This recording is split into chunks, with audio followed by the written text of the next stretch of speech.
Good afternoon, ladies and gentlemen. By virtue of the power vested in me as Chancellor, I hereby constitute this congregation of the University of the Free State for the conferment of degrees in the Faculty of Natural and Agricultural Sciences. I therefore confer degrees on all the candidates that the Dean presents to this congregation. In addition, I hereby confer degrees on those whose names appear in the program but who are not present here today. Could you please be seated?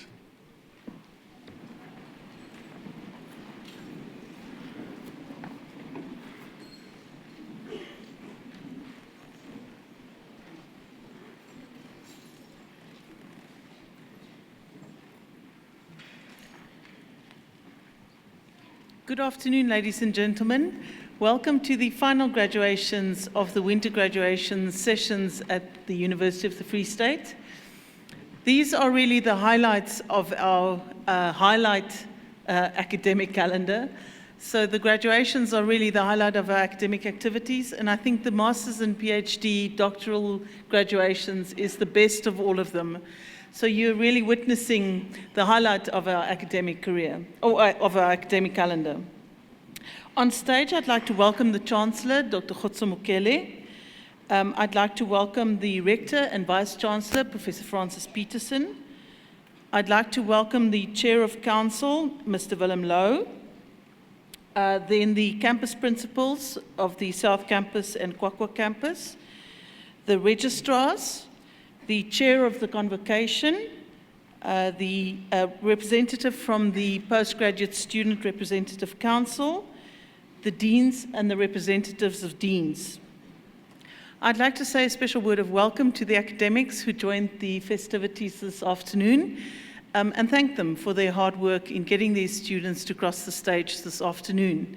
I hope that you will feel just as satisfied as the family and friends who are coming to celebrate with these students. So thank you for your hard work. It's really appreciated. Then I'd like to welcome the family members, the guests, the friends of all of our graduates. Welcome to the University of the Free State. I hope that you will have an opportunity to see our beautiful campus and experience our beautiful university. So I hope you all feel welcome. Then the most important people at this graduation is, of course, the students who will graduate this afternoon. Welcome to all of those students. To obtain a master's and a PhD is a major achievement, and we all celebrate with you. And we're looking forward to you crossing the stage this afternoon. The university makes use of official photographers who are present in the hall today. However, areas on campus have been allocated to a number of freelance photographers. These photographers are not accredited by the university, and the university therefore has no control over the quality of their photographs. For those of you who arrived after the pre-ceremony announcements, I ask you to refer to page 2 of the graduation program. Today is really an opportunity to celebrate every single graduate. I ask that we keep the celebrations short, as this will allow the following candidates' name to be heard clearly by everyone in the audience.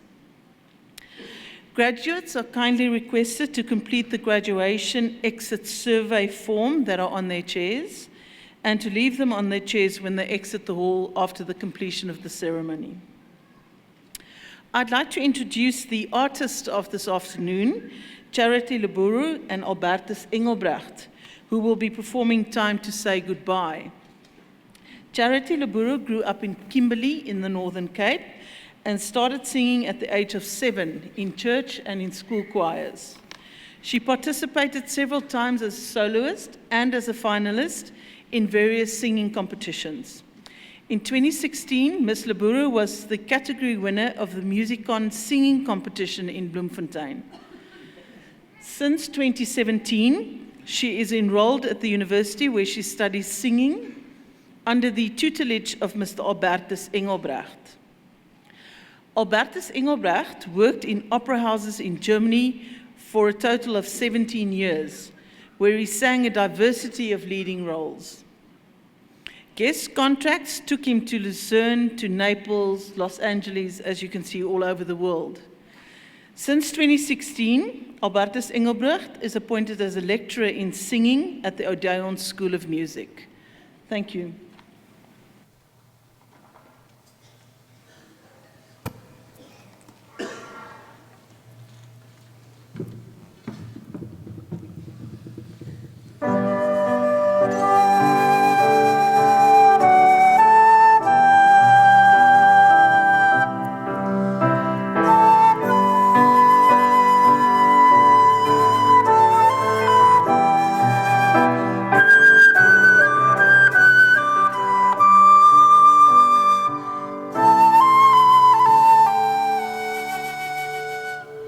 Quando solo sono sogno all'orizzonte mancan le parole. Sì, lo so che non c'è luce una quando stanza sole. Se non ci sei, tu con me, sulle finestre mostra tutto il mio cuore che hai acceso, chiudi dentro me la luce che hai incontrato per strada. Time to say goodbye.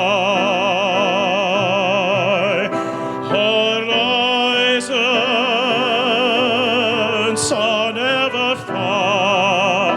If I live this life on with pride, holding eternal love in my heart, I will go on ships over seas that I now know. No, they don't exist anymore. It's time to say goodbye. Quando se lontano sogno all'orizzonte manca le parole. Io sì lo so che sei con me. Io sì lo so che sei con me. Mio sì lo tu sei qui con me.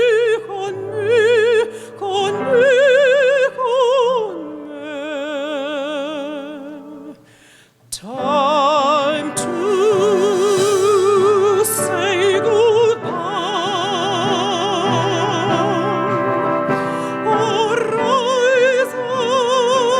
Horizons are never far.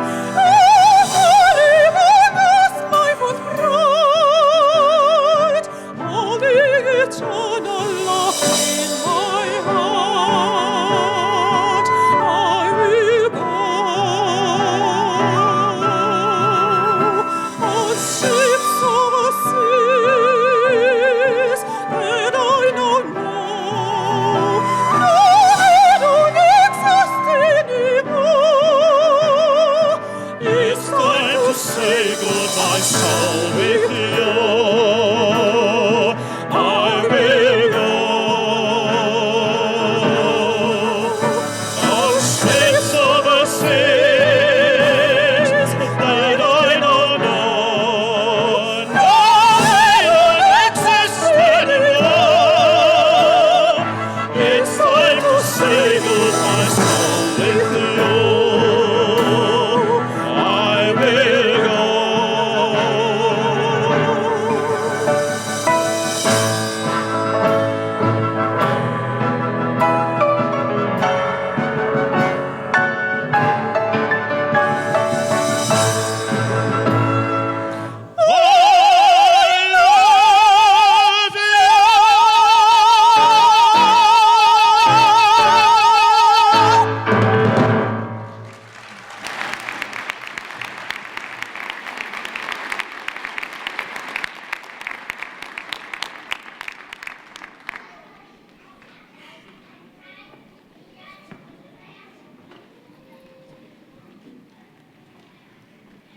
Thank you, ladies and gentlemen. Such fantastic talent that we have in our province. I'd like to introduce the speaker of this afternoon, Madam Judge Molemela, who is the acting judge of the Supreme Court of Appeal. Widely hailed for her fair and impartial handling of cases, Madam Justice Mahube Betty Molemela is only the second woman in South Africa to occupy the post of Judge President of the Free State Division. Born and bred in Bloemfontein, Madam Justice Molemela embarked on a legal journey after matriculation from Tabanshu's Albert Morocco High School in 1981. She completed a BA qualification at the University of Fort Hare in 1986, before completing a BProc, LLB, and LLM at the University of the Free State. Her professional career commenced in 1987 with her appointment as prosecutor at Tabanshu's Magistrates Court. She has since worked as an acting judge in the Free State Division of the High Court, Gauteng Division of the High Court, Competition Appeal Court, and Labour Appeal Court, later being appointed as the permanent judge in the Labour Appeal Court. She has served as acting justice of both the Constitutional Court and Supreme Court of Appeal. Madam Justice Molemela has served as chairperson of the Valuations Court and Centlec, has been a member of legal bodies including the Black Lawyers Association, Bloemfontein's Attorneys Association, and the South African Women's Lawyers Association, and is presently a member of the South African chapter of the International Association of Women Judges, as well as the Judicial Conduct and Oversight Committees. Madam Justice Mahube Betty Molemela is the present Chancellor of the Central University of Technology. I now call upon her to give a short presentation to the graduates this afternoon.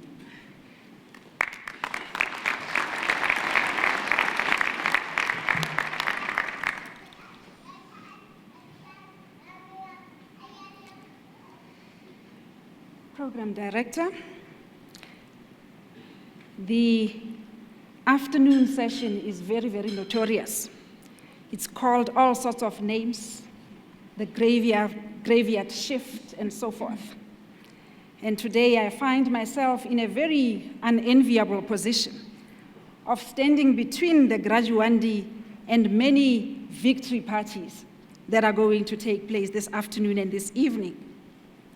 So without much ado, I would like to cut to the chase by greeting and congratulating our guests of honor, men and women of the moment, the University of the Free State class of 2016, that is the 2017 graduates, Dumelang Batlotlegi. There's no response. Dumelang means good afternoon.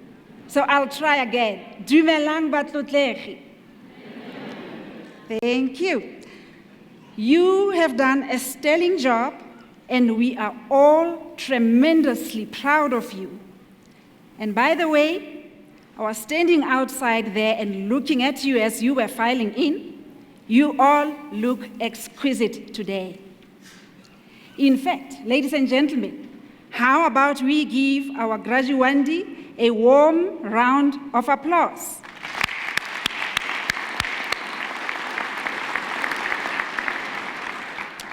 Of course, Madam Program Director, no matter how much I'm in a hurry, I cannot begin this speech without giving a special bow to a brother I admire very much, your Chancellor, Dr. Khotso Mokhele. Also to the newly appointed Vice Chancellor, Professor Francis Peterson, the newly appointed Chairperson of Council, Dr. Willem Low, and his colleagues in the University Council, members of Senate, members of the Institutional Forum, chairpersons of the alumni and convocation committees and their committee members, academic staff, support staff, chairperson or representative of the Student Representative Council, and the rest of that committee, distinguished guests, ladies and gentlemen, Madume Bakaichu, good afternoon. Graduation has always been a joyful event, On many occasions, a bit rowdy, on some occasions, a little bit subdued, but always joyful. Today is all about you. As I stand here today, I know that I'm standing in front of some of the most innovative people in our country. You have now completed your postgraduate degrees and diplomas and undoubtedly have the required skills to make a difference in this country. I commend you for this achievement. As John C. Maxwell aptly puts it, and I quote, "Many people start, few people finish. Many people have a dream, few people achieve their dreams," unquote. Now, we are all aware of the disruptions that beset the 2015 and 2016 academic years. You made it against all odds.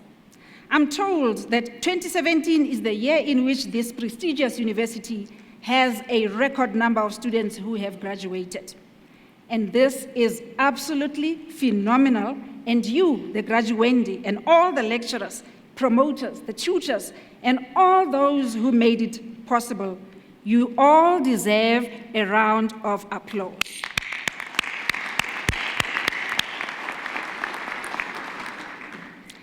Amidst all the euphoria on this auspicious occasion, it would be remiss of me if I did not jolt you back to reality, if only for a moment. We have recently commemorated June 16, and are freshly reminded of the role that the youth of that era played in this country as catalysts of collective action. We remember the sacrifices made by all those who suffered for the attainment of justice and freedom in South Africa, including the leaders of our neighboring countries who risked cross-border attacks in their own countries in retaliation for backing anti-apartheid groupings which were involved in the liberation struggle. And in saying this, the former president of Botswana, the late Sekitumile Masire, who passed away last week, comes to mind. May his soul rest in peace. So, naturally, with all these sacrifices freshly in mind, we tend to take stock of all the developments in our country.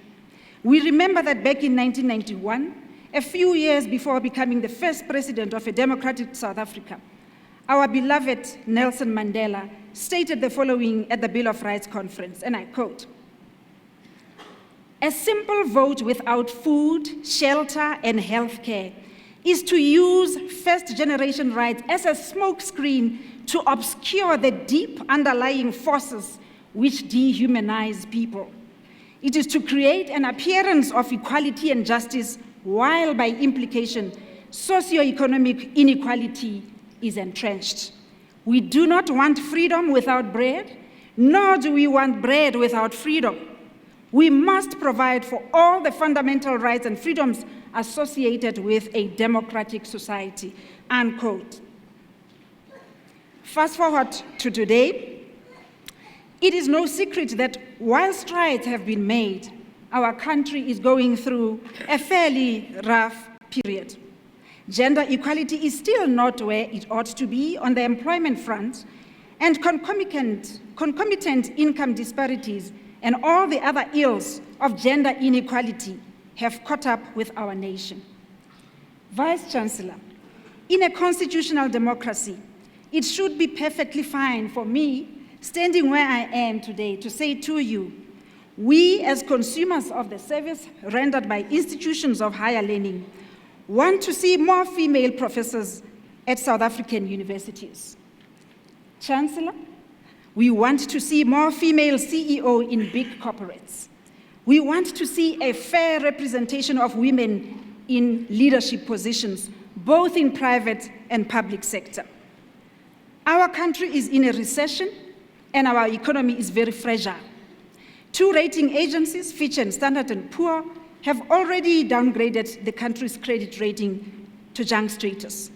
On June 12th, the rating agency Moody's downgraded the credit rating of the country's 5 banks. As if all that is not enough, we currently live in a country where women and children are not safe in their own homes. Our streets are not safe, and our work environments are not always as conducive as they ought to be.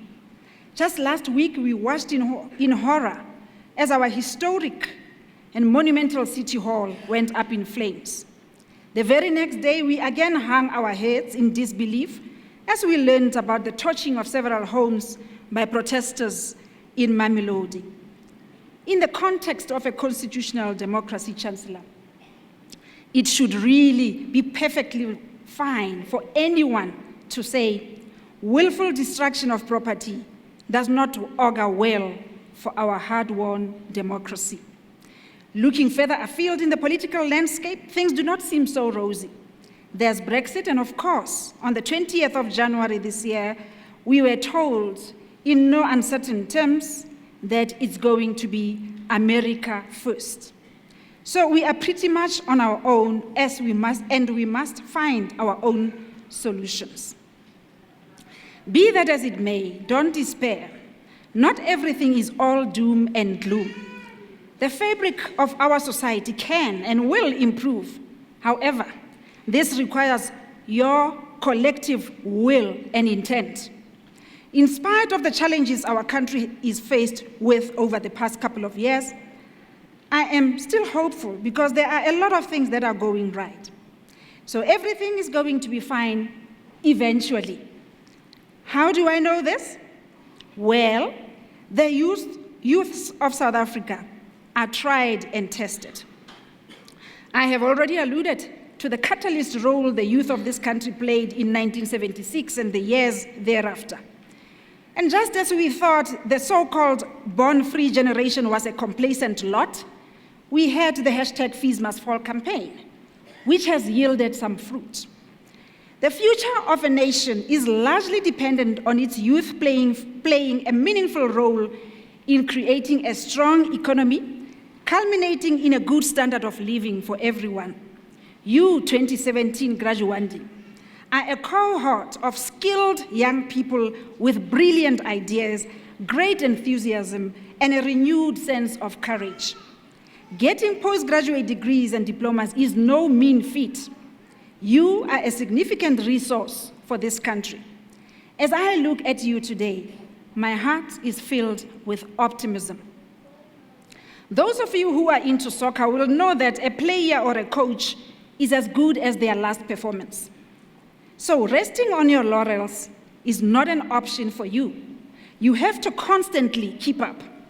To maximize your full potential, you will have to be ready to seize the opportunities created by a changing world and the demand for new and more durable technologies. I have, through the years, come to learn that positive outcomes seldom happen on their own. They have to be actualized. That requires vision, conscious intent, prioritization, commitment, and passion to create something of value. We know that this is doable. A few years ago, Kenneth Nkosana Makate's innovative thinking as a young trainee accountant turned the adversity of not being able to communicate telephonically with his girlfriend into an opportunity. Based on his idea, which amounted to advancement in the mobile phone technology, the Please Call Me concept was developed as has benefited millions of people in this country. So you see, even in the face of scary levels of unemployment, much more can still be achieved through innovation. A country's future is largely dependent on a diverse and dynamic generation of youths who can, through acquired skills, ensure its economic prosperity. This is where the value of quality education becomes very evident.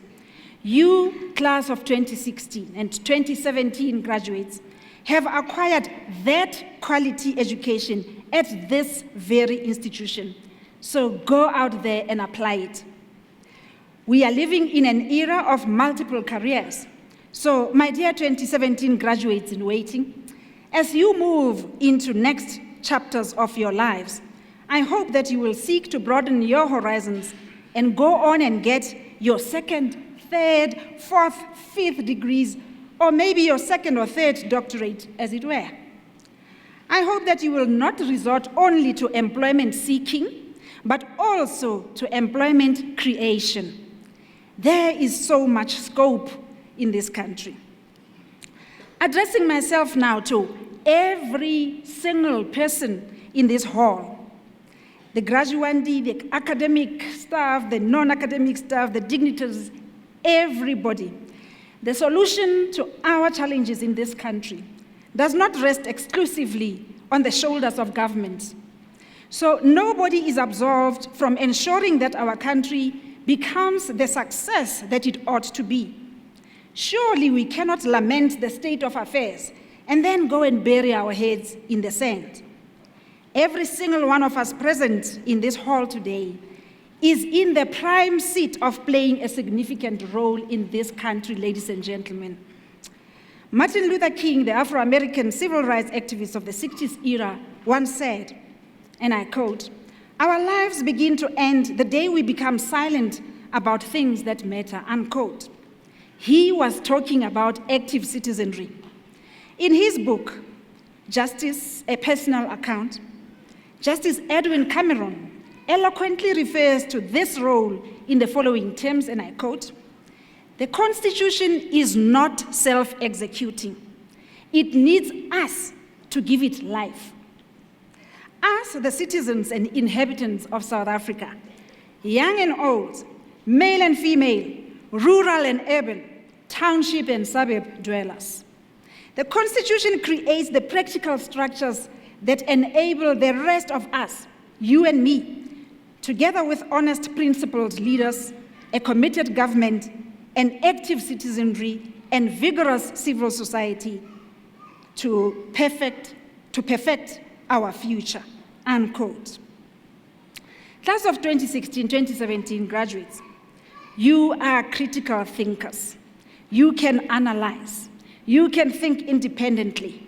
That is why you managed to successfully complete postgraduate degrees and diplomas. Difficult challenges require innovation. This is why today I encourage you to find your muse and to think outside the box. I am certain that if each one of you in your respective fields thinks innovatively, you will find solutions which will eradicate poverty, improve service delivery, enhance our education, advance gender equality, and promote public participation. These are all aspects that feature prominently in the social justice equation. Last but not least, now that you are graduating your honors, masters, and doctoral degrees, you are in a more privileged position than many in this country. I hope that you will either take or create employment with the intention of building and empowering others. So, plow back into your communities. Be prepared to offer your most valuable resources, your time or money, preferably both. Assist the up-and-coming students who aspire to be where you are today. Think of offering bursaries so that more of your fellow citizens can experience the life-changing experience of higher education. Offer mentorships where possible. I'm quite sure that one way or the other, you benefited from similar gestures of generosity from others. So go on, light another candle. Going back to where I started, graduation is indeed a joyful occasion. Savor this moment with pride, be happy, and go and celebrate this wonderful achievement in some way. Once again, congratulations on this very significant milestone. The world is your oyster. Go and enjoy life, and I wish you only the best in all your ventures. I thank you.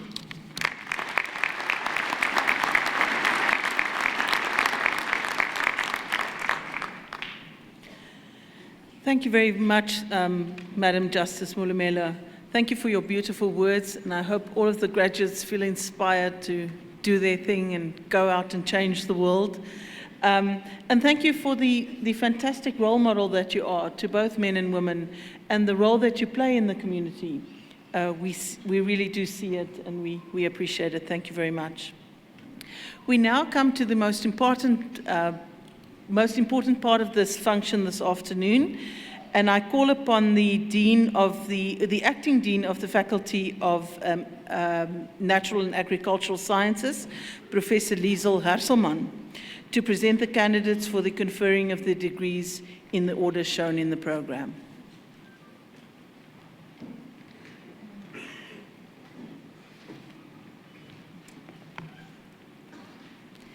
Mr. Chancellor, I have the privilege to request you to confer the following doctoral degrees. I request the promoters to accompany the candidates to the podium.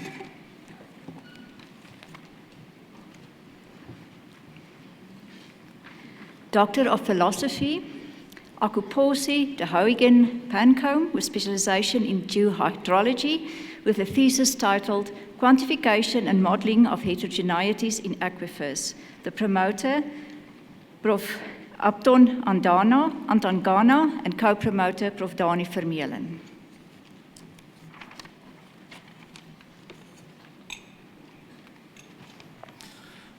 Dear Professor, dear student and family, it is a pleasure for me to present to you an outstanding research done by my student.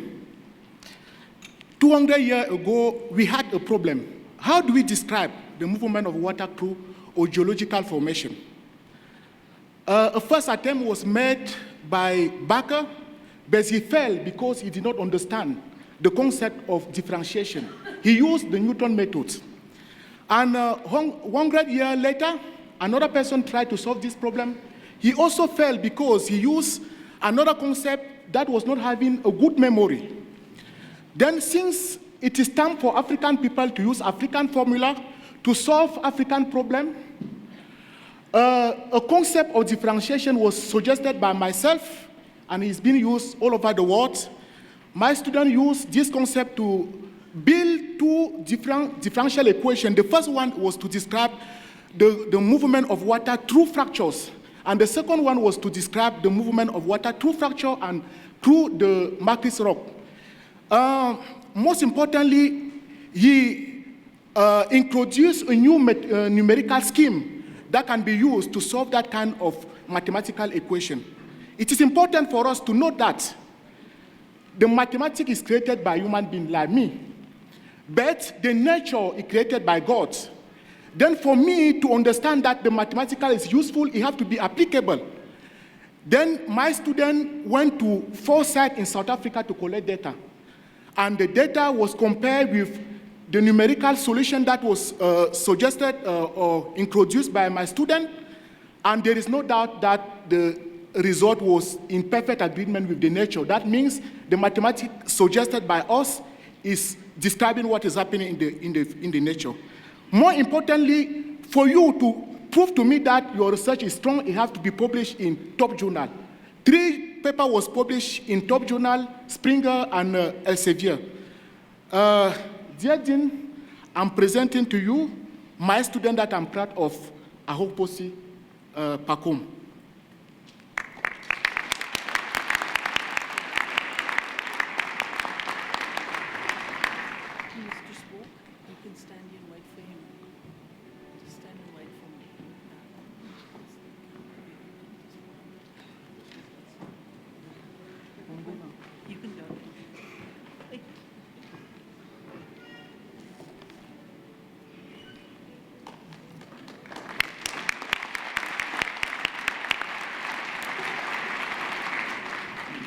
Doctor of Philosophy, Bell Johannes Amate, with a thesis titled The Integration of Disaster Risk Reduction and Climate Change Adaptation Strategies into Wetlands Management in the Eastern Free State, South Africa.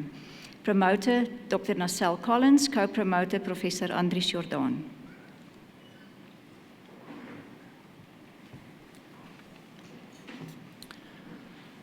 Chancellor, ladies and gentlemen, all protocols observed, I would like to introduce to you Dr. Johannes Amate Belle. The candidate used a systems thinking approach to address wetland problems in the Eastern Free State. The study makes 2 fundamental contributions to the new and internationally embraced ecosystem-based disaster risk reduction and climate change adaptation. First, the study examined the vulnerability of wetlands and proposed a national wetland policy for South Africa to guide wetland policy within the country. Secondly, the study developed a holistic and an integrated wetland management framework which promotes wetland resilience to extreme weather risks and the negative impacts on climate change on these threatened ecosystems. This work has been presented at 4 international conferences. These countries include Indonesia, Germany, the Netherlands, and the USA, 3 national conferences, and 3 local workshops. 4 draft articles have been sent to internationally accredited peer-reviewed journals, and these are currently under review. The study of Mr. Belle is groundbreaking research within the domain and the discipline of wetland ecology in the Free State, especially as it relates to wetland management and specifically to disaster risk reduction. Chancellor, I present to you Dr. Johannes Amate Belle.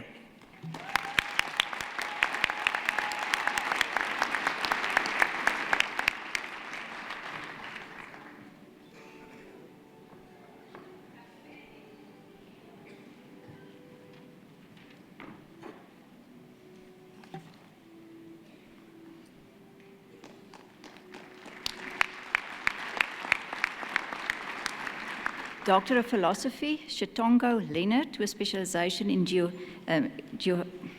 geography, with a thesis titled The Efficacy of Smallholder Tobacco Farmers to Rural Development in Zimbabwe. Promoter, Prof. Jeffrey Mukwada.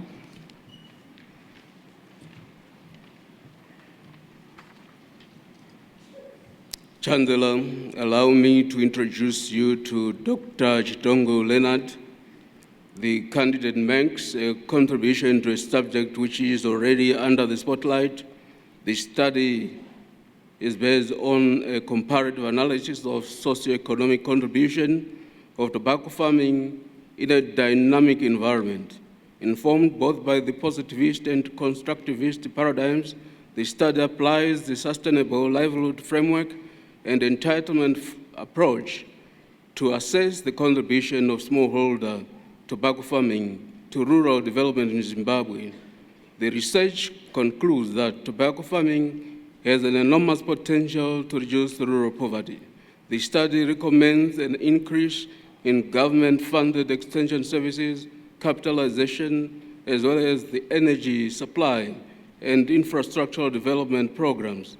With this contribution, the candidate provides policy recommendations that could enhance smallholder tobacco farming as an alternative strategy for rural poverty reduction in Zimbabwe.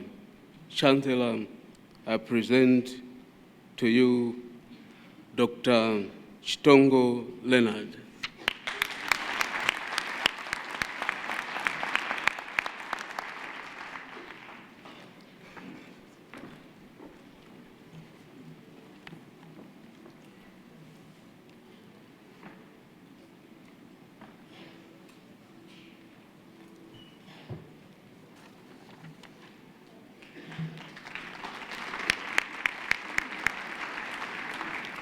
Doctor of Philosophy, Dagada Manda Kaifas, with specialization in sustainable agriculture, with a thesis titled Socioeconomic Impact of Agricultural and Agro-Processing Cooperatives on Food Security and Incomes in Limpopo Province, South Africa.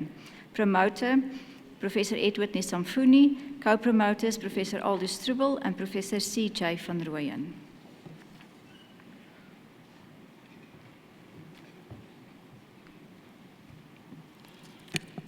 Chancellor, allow me to introduce to you Dr. Dagada Manda Kaifas.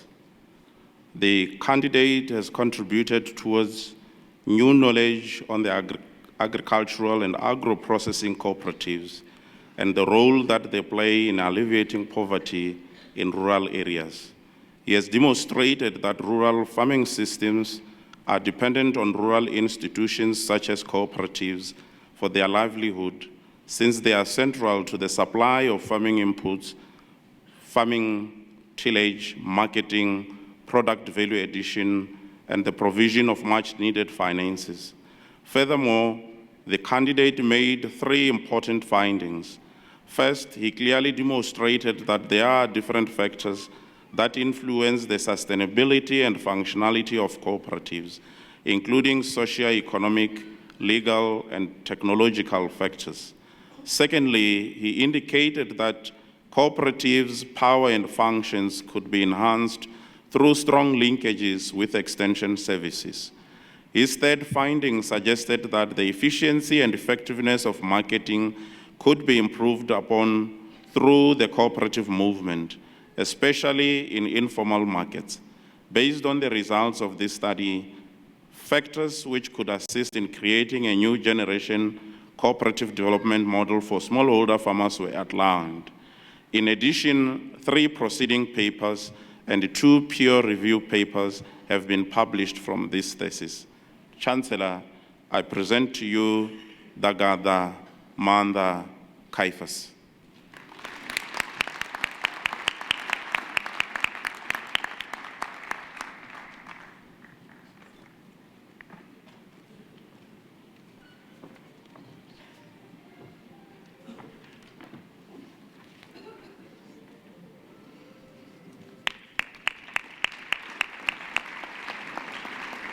Doctor of Philosophy, De Beer Chantal Janet, with specialization in entomology, with a thesis titled Mating Behavior and Competitiveness of Male Glossina brevipulpus and Glossina austini in relation to biological and operational attributes for use in the sterile insect technique.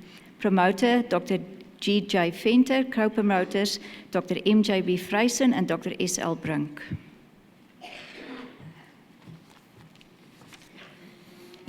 Chancellor allowed me to introduce you to Dr. Chantal Janet de Beer. The candidate determined the status of Tsetse and trypanosomiase distribution in South Africa. With morphological analysis, she succeeded in showing an absence of gene flow between the South African population and those of southern Mozambique and Swaziland. The optimal diets for laboratory colonies and irradiation doses necessary to adequately sterilize the males of these 2 species while ensuring that they are still competitive with fertile males were determined. This work will contribute to the sustainable control of Nagana in northeastern KwaZulu-Natal and will stimulate economic development in this largely undeveloped country, not only in South Africa, but also everywhere in Africa where these species occur. She got at least 4 accepted publications in international journals, and the work was presented at least 2 international congresses. Councillor, I present Chantal Janet de Beer.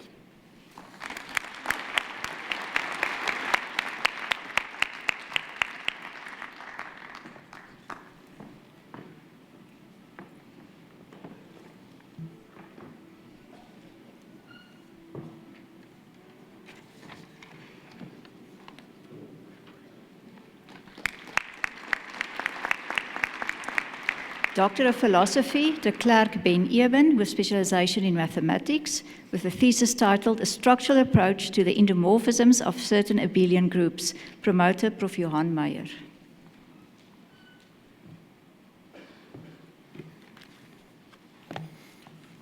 Chancellor, allow me to introduce to you Dr. Ben Eben de Klerk. With his thesis, A Structural Approach to the Endomorphisms of Certain Abelian Groups, the candidate makes a substantial contribution towards the general structure theory of endomorphisms and automorphisms of abelian groups. Results from various other mathematical disciplines such as finite fields, graph theory, number theory, and cyclotomic polynomials are utilized to characterize the functional structure of these mappings in terms of cycles and chains. 1 paper from his work has already been accepted for publication in an internationally accredited journal, and 2 others have been submitted. Chancellor, I present to you Dr. Ben Eben de Klerk.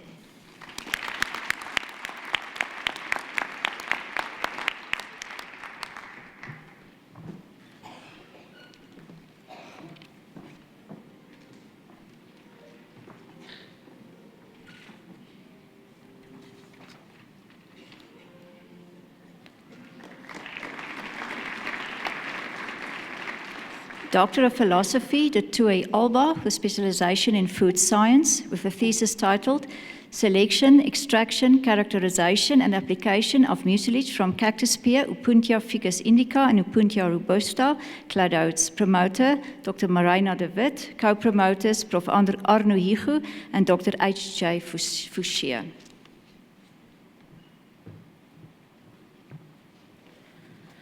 Chancellor, allow me to introduce to you Dr. Alba de Tooy. With a thesis, Selection, Extraction, Characterization and Application of Mucilage from Cactus Pear, Opuntia ficus indica and Opuntia robusta cladodes, the candidate makes a substantial contribution to cactus pear research in South Africa and indeed internationally. Her research fundamentally broadens the knowledge base in terms of functionality of an underutilized multifunctional crop. A comprehensive investigation of our 42 cultivars identified those cultivars of which an ideal mucilage characteristics profile could be compiled. These cultivars would then be most suitable as functional ingredient in food products. An international patent on an inexpensive and simple mucilage extraction method was subsequently registered. The candidate provided meaningful research appropriate to the acquisition of a PhD degree and subsequently was honored Best Presentation at the 9th International Cactus Pear and Cochineal Congress held in Chile in March 2017. Her contribution led to 3 manuscripts so far accepted and another 2 in process to be submitted to acclaimed international journals.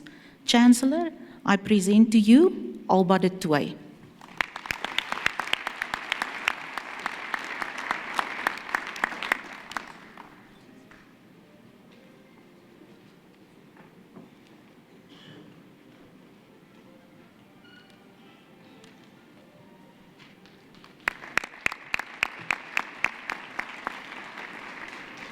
Doctor of Philosophy, Hahile Berhane Okibay, with specialization in agricultural economics, with a thesis titled An Economic Analysis of Salinity Management with Evolutionary Algorithms in Fallards.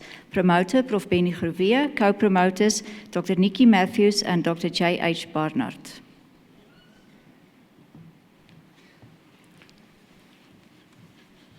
Chancellor, allow me to introduce to you Dr. Hahile Berhane Okibay. The candidate makes a contribution to the field of irrigation salination economics. The student expanded the soil water management program, SWAMP, to include a comprehensive economic dimension that involves a novel risk modeling technique to capture uncertainty. With this contribution, he provides new insights into the trade-offs between on-farm irrigation and salinity management decisions versus the social good or the impact on the environment. This research uses evidence-based facts to contribute to non-point source pollution debate and the pending legislation. Chancellor, I present to you Hahile Berhane Okibay.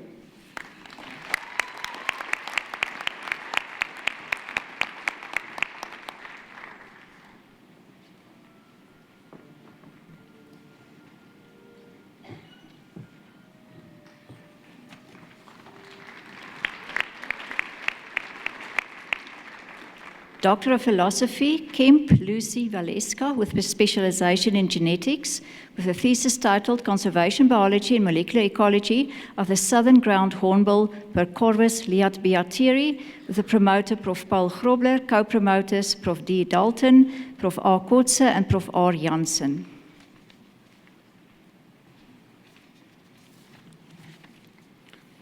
Chancellor, allow me to introduce Lucy Valeska Kemp. With a thesis, Conservation Biology and Molecular Ecology of the Southern Ground Hornbill Bicorvus liatbeateri, the candidate makes a significant contribution to the conservation of this endangered bird by providing the first holistic analysis of the species. Aspects that were studied include distribution, conservation status, ecological niche, and reintroductions, followed by a comprehensive study of genetic diversity and differentiation in this species across its entire sub-Saharan range. Results from the genetic analysis revealed that the species is essentially panmictic, but isolation by distance leads to some differentiation in the extremes of the range. The species shows no inbreeding. Dispersal distances may be greater than previously thought. Females are the primary dispersers, and genetic diversity in the South African captive population is representative of the full depth of wild diversity. The results from genetic analysis combined with an assessment of the validity of using reintroductions as a conservation tool will support the planning of conservation actions both in and ex situ. Mr. Chancellor, I present to you Lucy Valeska Kemp.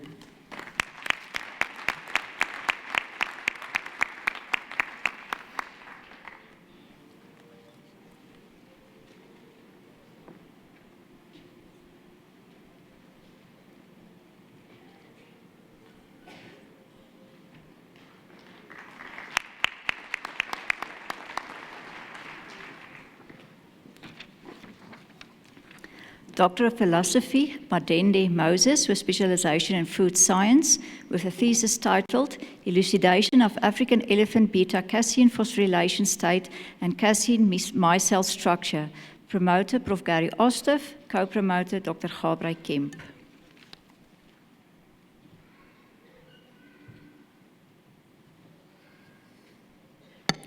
Chancellor, allow me to introduce to you Dr. Madende Moses.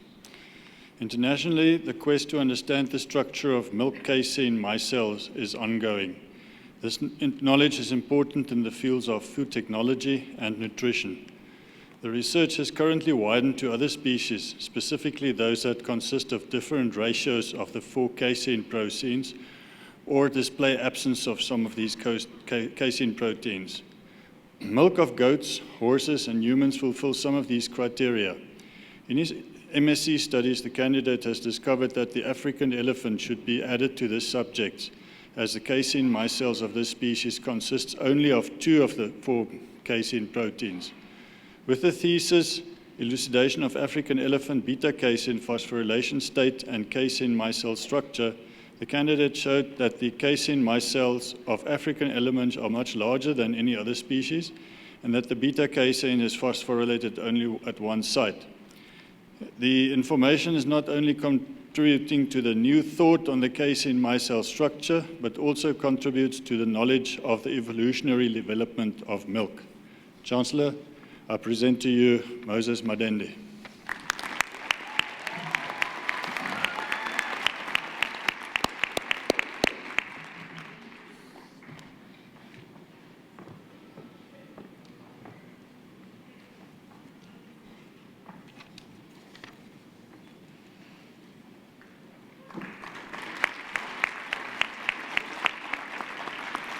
Doctor of Philosophy, Manicum Amanda Lee Estra, with specialization in chemistry, with a thesis titled A Solid State and Mechanistic Study of Carbonyl Activation in Rhenium Complexes as Radiopharmaceutical Models. Promoter, Prof. Hendrik Visser. Co-promoter, Dr. M. Schutte-Smith.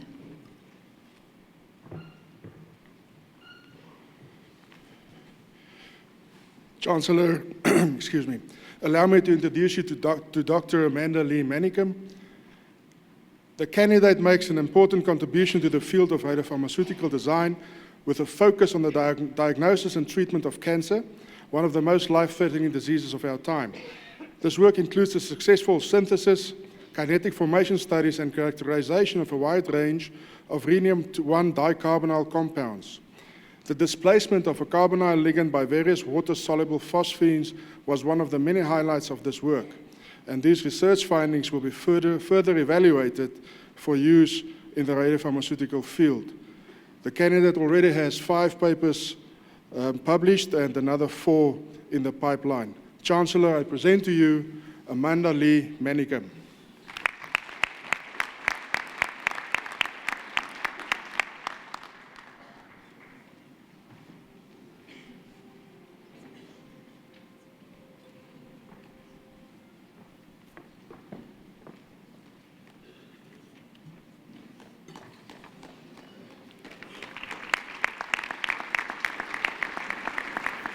Doctor of Philosophy, Maritz Elizabeth Cornelia Martina, with specialization in mathematics, with a thesis titled Generalized Correlings and the Partition Dimension of Graphs. Promoter, Dr. S. Dorflin, co-promoter, Prof. T. Vertrick.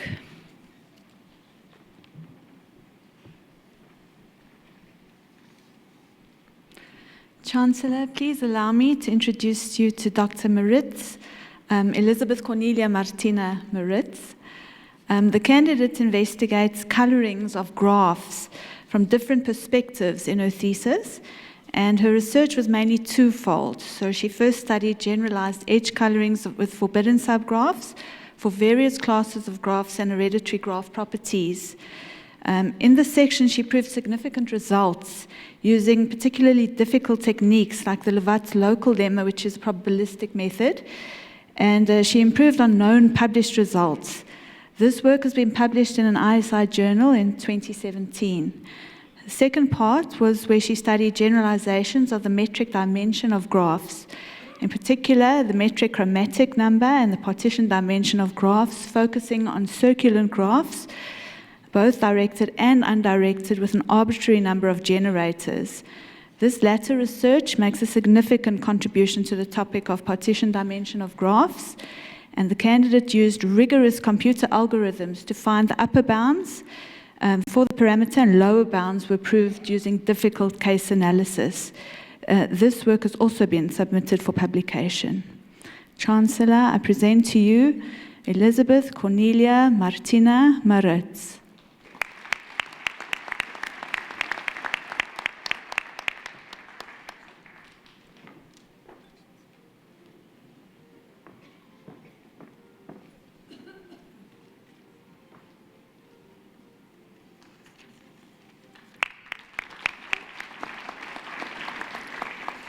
Doctor of Philosophy, Murray Alfred Francis, with specialization in environmental management, with a thesis titled Environmental and Socioeconomic Sustainability of Marula Harvesting in the Limpopo region, Swaziland.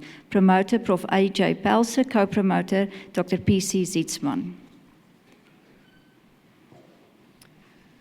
Chancellor, I introduce to you Alfred Francis Murray.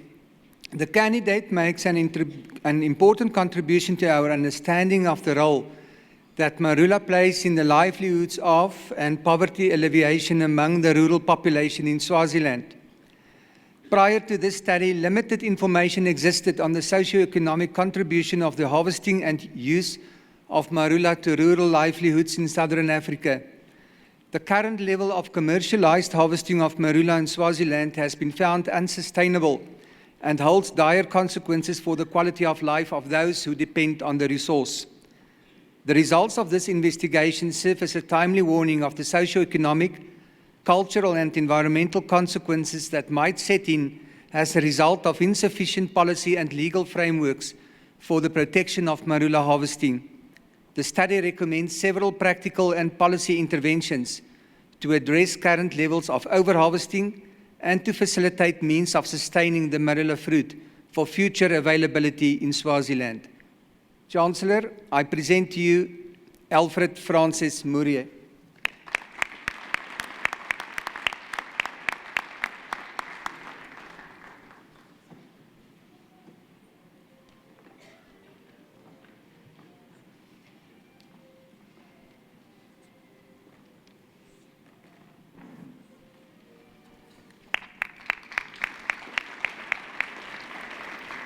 Doctor of Philosophy, Ukundeji Adepemi Ulawumni, with specialization in microbiology, with a thesis titled The Repurposing of Chemical Compounds as Anti-Cryptococcus Drugs. Promoter, Dr. Uliheli Sibulai, co-promoted Professor Carleen Pool.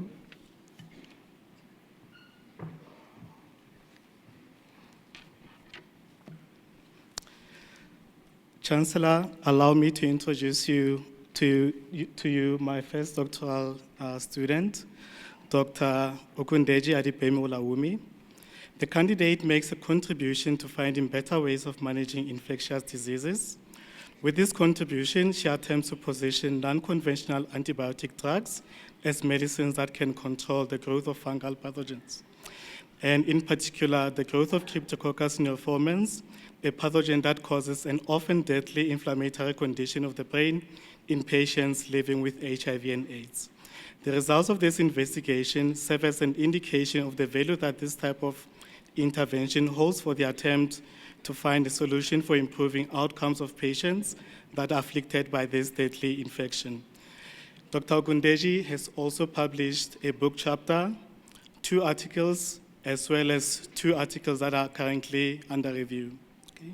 Chancellor, once more, I present to you Dr. Ogundeji Adibemi Olawumi.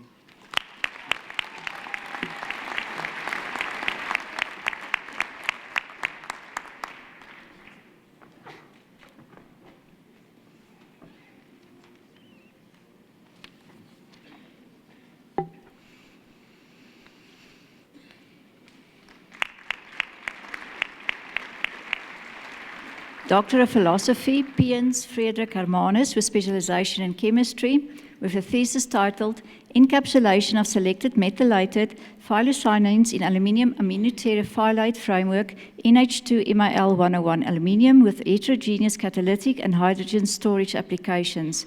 Promoter, Dr. Ernie Langner.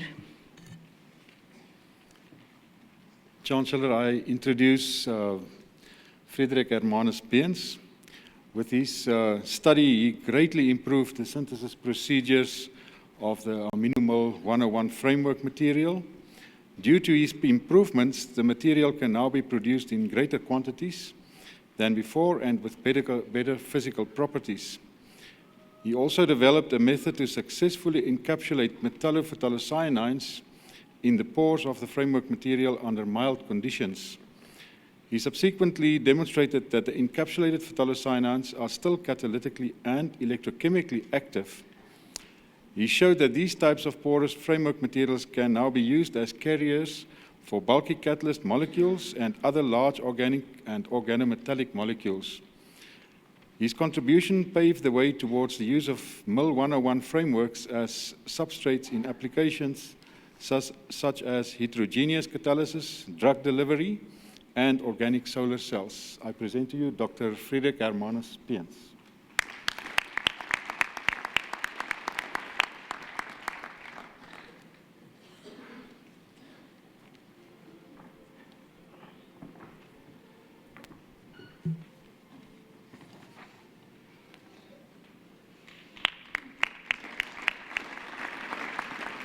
Doctor of Philosophy, Pieter Sertanja, with specialization in chemistry, with a thesis titled Nearing Closing, Metathesis-Based Methodology for the Synthesis of Monomeric Flavonoids.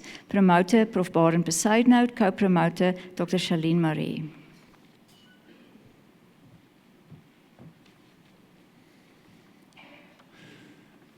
Chancellor, allow me to introduce to you Dr. Pieter Sertanja. The candidate makes an important contribution to the field of metal-catalyzed synthesis of flavonoids.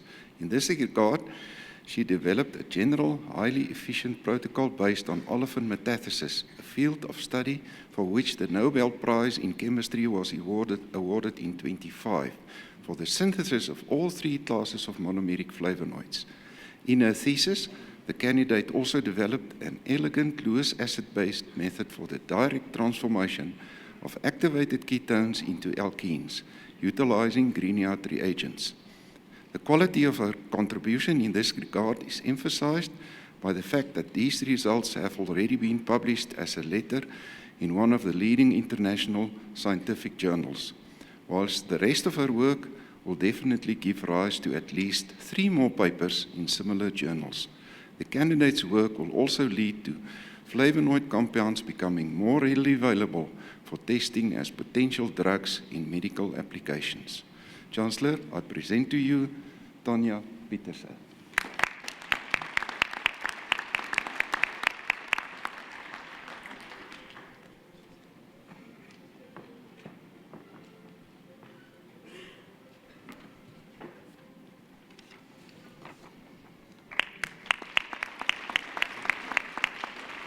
Doctor of Philosophy, Sabiu Said, with specialization in biochemistry, with a thesis titled Biochemical and Pharmacological Potential of Zea mays, Poaceae stigmamidis on acetaminophen-mediated oxidative nephropathy, in vitro and in vivo assessments. Promoter Dr.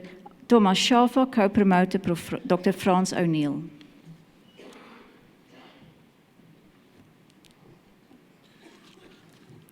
The Chancellor, allow me to introduce to you Dr. Said Sabiu. The candidate makes a contribution to medicinal potential of maize inflorescence using different in vivo and in vitro methodologies. The candidate showed that the inflorescence, which is a waste product of maize, has the ability to ameliorate diseases associated with oxidative stress, kidney damage, and diabetic situation. The results of this investigation serve as an indication of the untapped medicinal value of maize waste that can create huge wealth for the community. The research generated 5 published articles in high-impact factor peer-reviewed journal, which are available on the internet for general consumption. The Chancellor, I present to you Said Sabiu.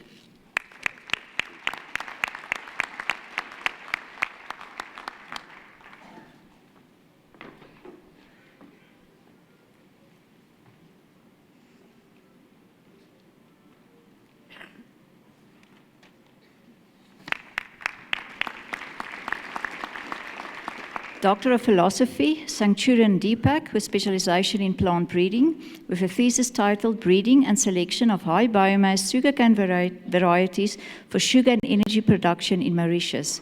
Promoter Prof. Marvel Zhou, co-promoter Prof. Marijke Labuschagne.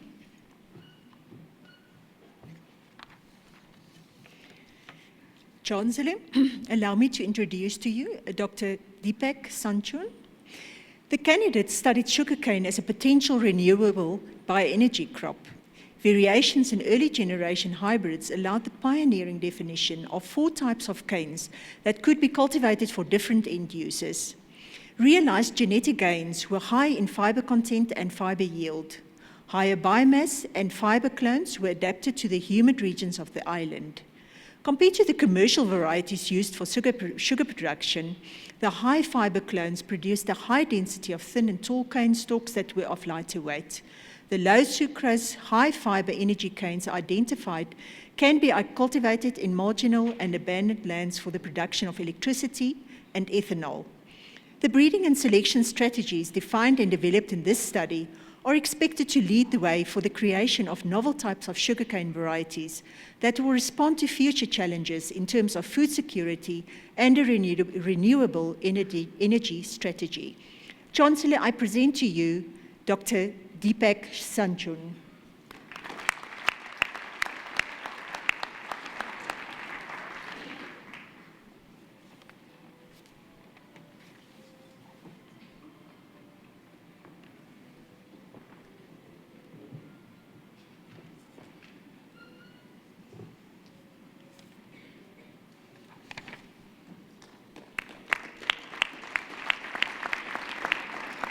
Doctor of Philosophy, Sebitlo Mametsi Rahab, with specialization in chemistry, with a thesis titled Rhodium ferrosinil complexes supported on phosphine-capped silicon wafers for heterogeneous catalysis applications. Promoter Prof. Jani Swartz, co-promoter Dr. Elizabeth Erasmus.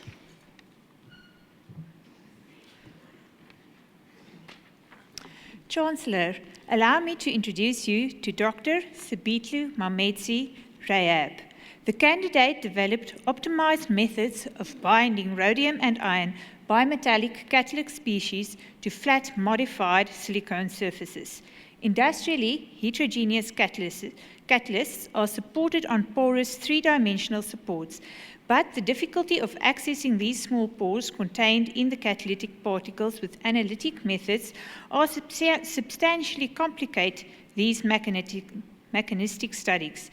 By using flat 2-dimensional silicone support systems modified to be phosphine-capped, the candidate could identify reactive species with X-ray photoelectron spectroscopy methods. A highlight was proof of the ease of oxidation of rhodium-1 to rhodium-3 on hydroxylated silicone surfaces. She also built an attenuated total reflectance Fourier transformed infrared cell. This cell enabled her to monitor reactions on the surface of the modified silicone single crystal using infrared light. The performance of the cell was validated by measuring the rate of the reaction between gaseous methyl iodide and the surface-bound rhodium-1 complexes. Preparation to publish her research results are in an advanced stage. Chancellor, I present to you Sabitlu Mamedzi Rayab.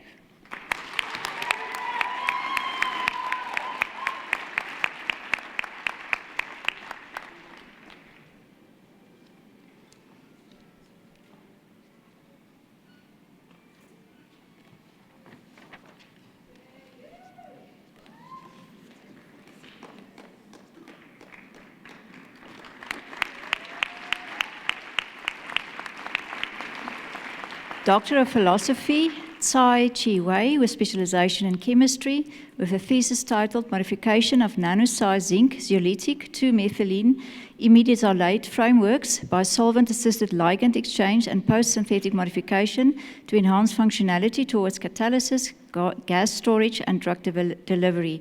Promoter, Dr. Ernie Longner.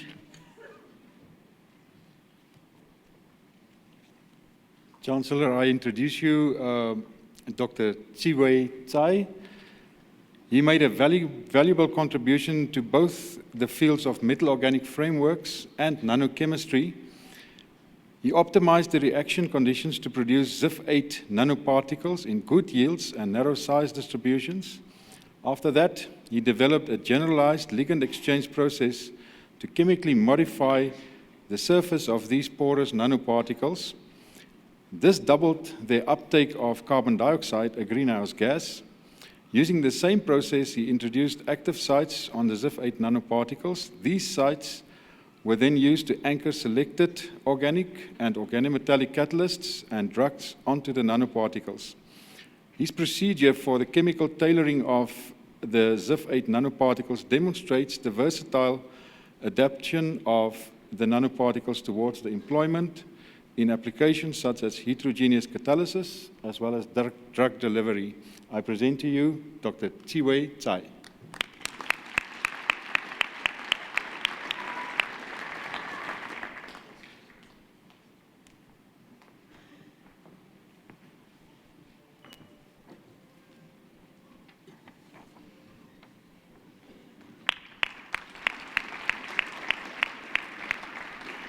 Doctor of Philosophy, Van der Walt Cornelia, with specialization in physics, with a thesis titled A Molecular Dynamics Study of Segregation and Diffusion in FCC Nanocrystals Using the Sutton-Shen Potential.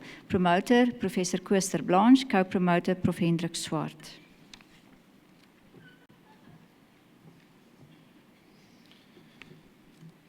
Chancellor, allow me to introduce the Dr. Cornelia van der Walt. The candidate made a valuable contribution to solid-state physics. She developed a new molecular dynamics model for calculating the diffusion and segregation parameters for FCC metals. With the model, she studied the diffusion dynamics in all the FCC metals and concluded that the diffusion rate in the bulk of a crystal depends on the surface orientation of the surface layer. She moved her focus to study the diffusion in FCC nanocrystals. She observed that the diffusion in nanocrystals is influenced by the particle size, shape, surface orientation, and surface reactivity. She simulated a silver-copper nanocrystal and showed that silver segregates to the surface of the nanocrystal and entirely covers the nanocrystal with silver atoms. This will have a major impact in the development of self-annealing catalysts. The research has already resulted in 2 accredited publications and 2 more publications pending. There were also 3 contributions at the national and 1 at an international conference. May I add also that publication won on the South African Institute of Physics the Best Publication Award by a PhD student.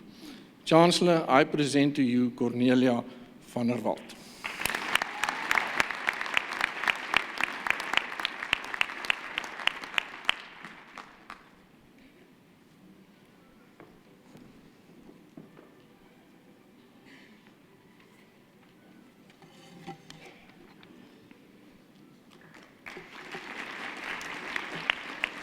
Doctor of Philosophy for Kehika Celius Formouye with specialization in computer science and system with a thesis titled Evaluating and Improving the Usability of E-Government Websites in Sub-Saharan Africa for Enhancing Citizen Adoption and Usage.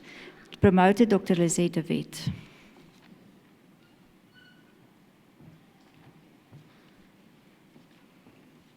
Chancellor, allow me to introduce to you Dr. Silas Formouye Vekajika.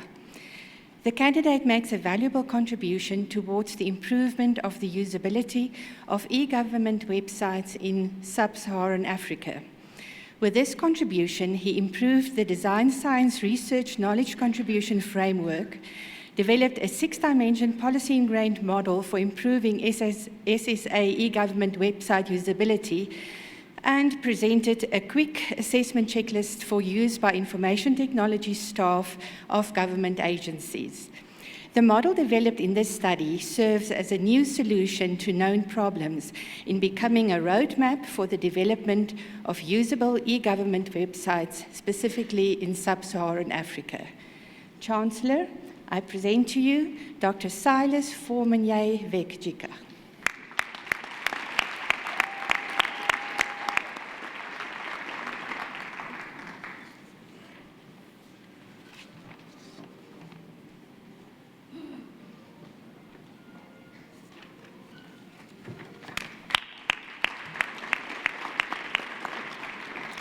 Doctor of Philosophy, Wenzel Barend-Smit, with specialization in plant breeding, with a thesis titled Environmental Influence on the Expression of Wheat Protein Fractions under South African dryland conditions. Promoter, Prof. Marijke Labeskagni, co-promoter, Dr. Angeline van Biljon.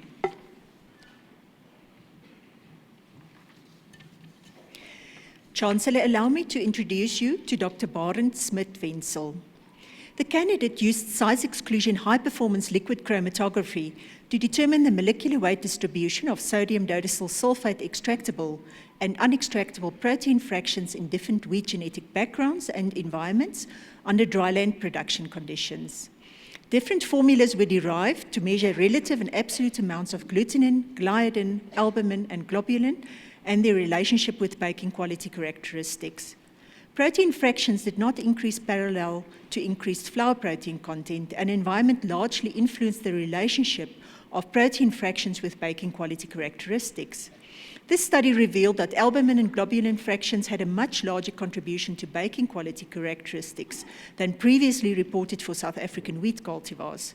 This study highlighted the complexity of protein quality and its possible genetic manipulation in wheat and will lay the groundwork for future research. Chancellor, I present to you Dr. Barend-Smit Wenzel.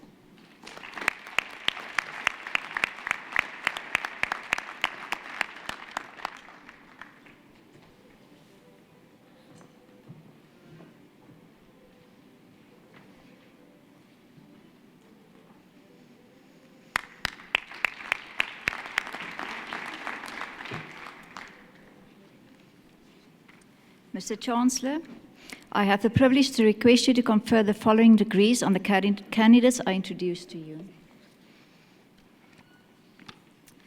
Master of Science with specialization in botany. De Kouweya A.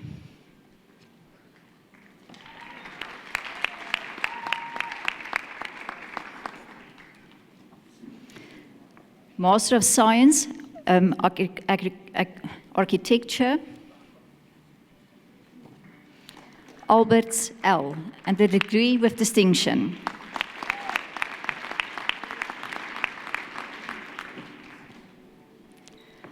Avasep CC.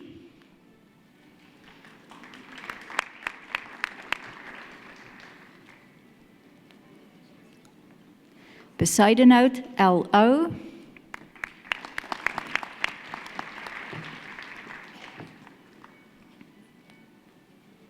Bosch, CLD.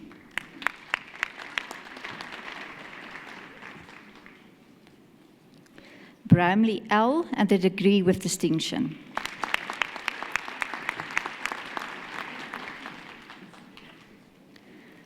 Dempus, JP.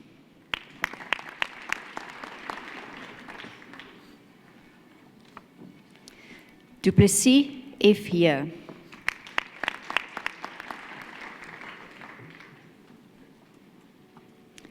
Haarhoff, J.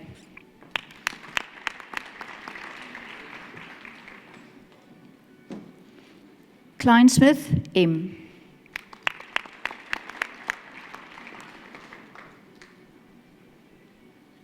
Moffat, SL, and a degree with distinction.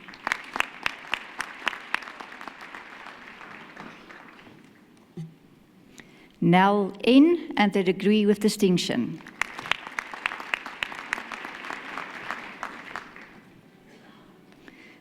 Olivier, P, hier, S.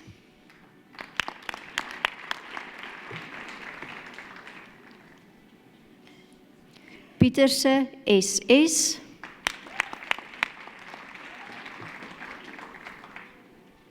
Pretorius, MM.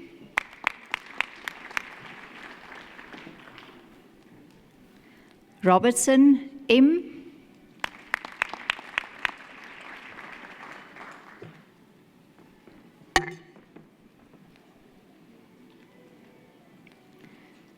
Saidi, M.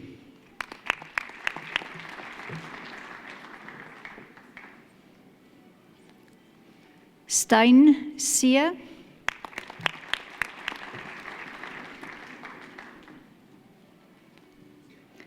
Van der Walt, A.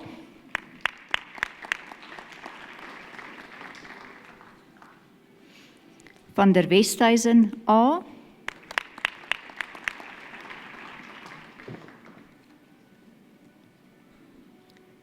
Van Zyl, W, and a degree with distinction.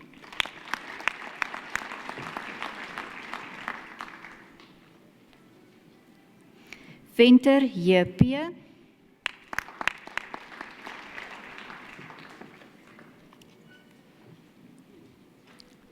Master of Mineral Resource Management. Baloyi, NM.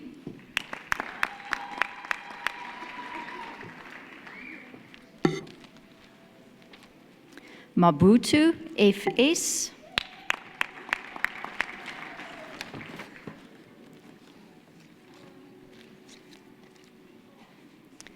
Masunyane, NW.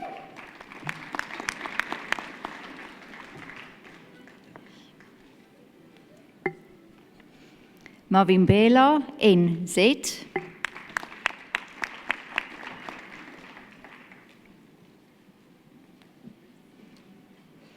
Mayekisu, NS.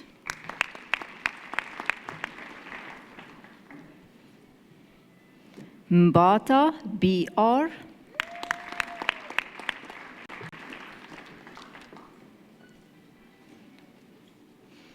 Ndou, JL.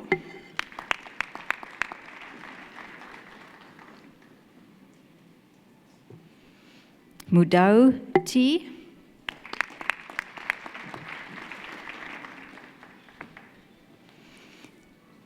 Musikwana, S.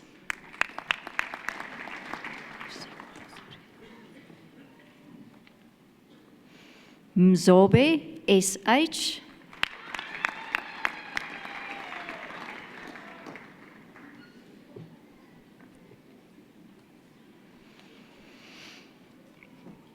Nkakile, MB.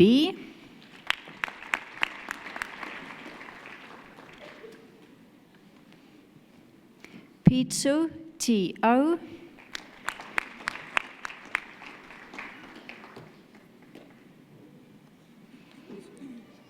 Sibia, NE.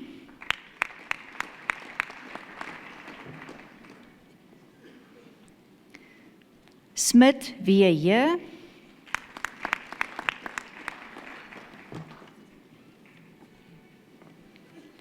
Master of Science, Botha A.E. with specialization in geology.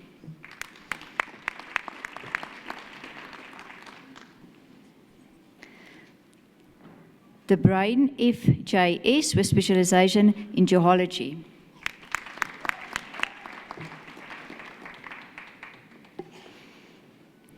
Hasabel Daim, E.H.H. with specialization in physics and a degree with distinction.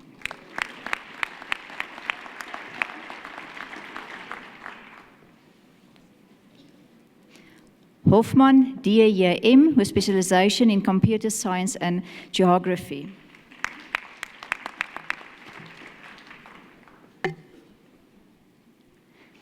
Keen, Z.J. with specialization in food science and a degree with distinction.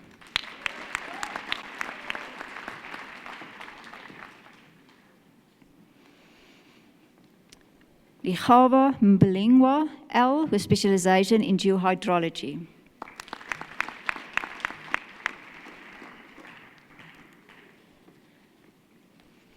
Lawrence M. with specialization in geohydrology.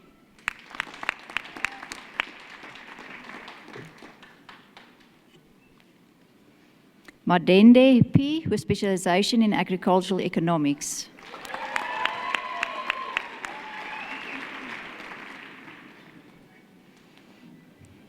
Madu L.U. with specialization in microbiology and a degree with distinction.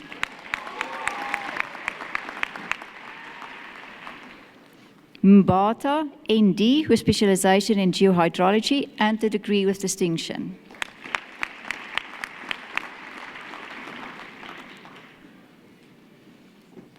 Mbo Z with specialization in entomology and a degree with distinction.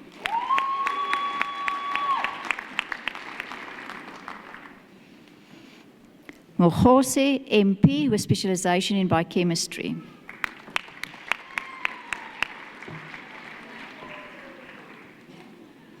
Mokwena P with specialization in physics.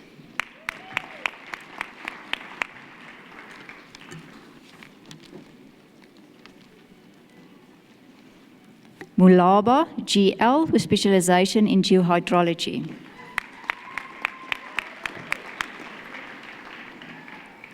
Meiberg D with specialization in geohydrology.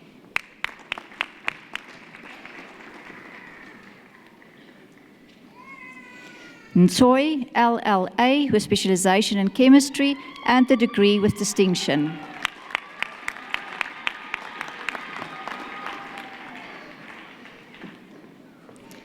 Spannenberg JM with specialization in geohydrology and a degree with distinction.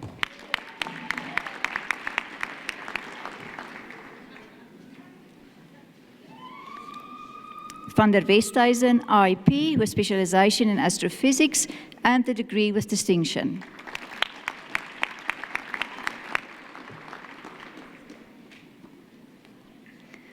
Van Rooyen AP with specialization in entomology.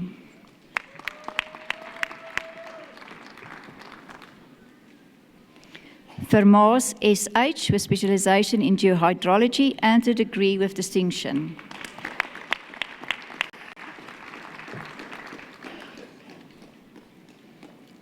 Wiet EE with specialization in zoology.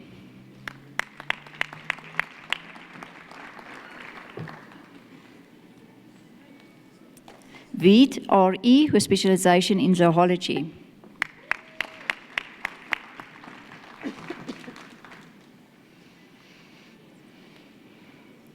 Thalele PH with specialization in statistics.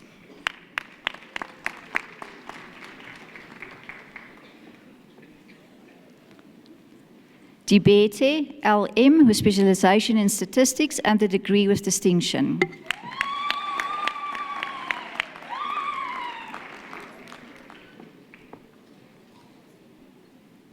Lombard L with specialization in mathematical statistics, risk analysis, and a degree with distinction.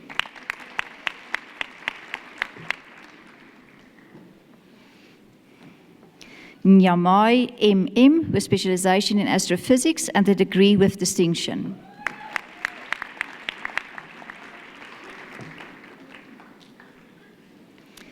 Pubane MP with specialization in computer and information systems.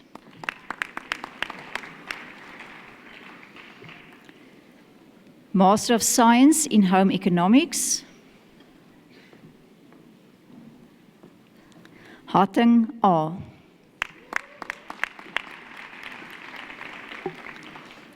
Master of Science in Nanoscience. Mabuhe BP.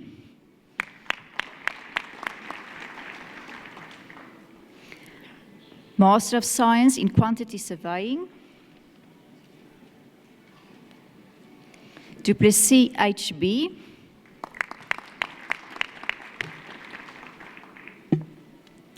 Greiling C.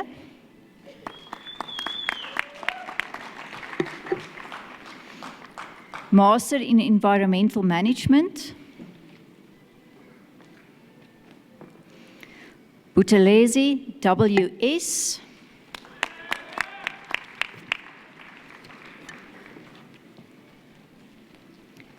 Gerike T.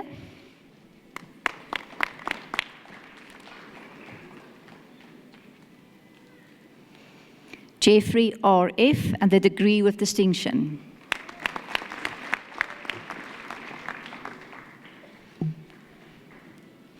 Lesiane MN.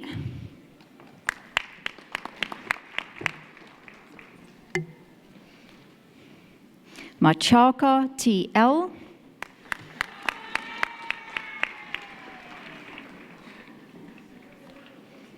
Makati NU.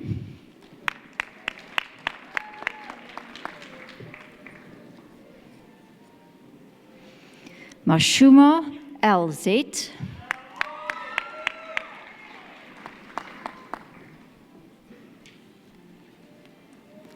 Masibuku TJ.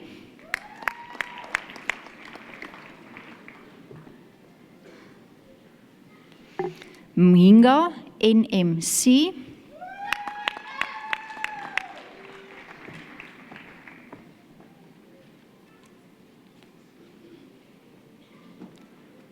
Malahutsi T.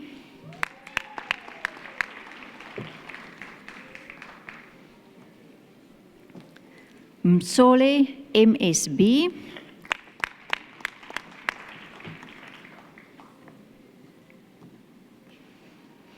Ngubase PP.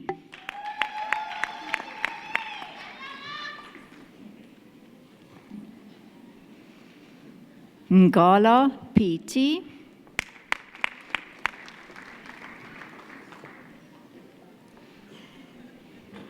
Nonjola V.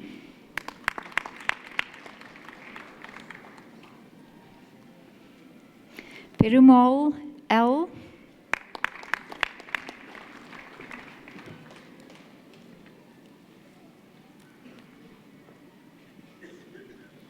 Ramezi PP.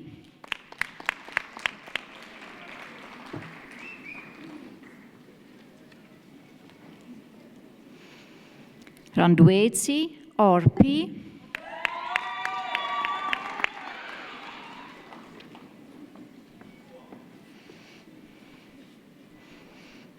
Samfukwe B.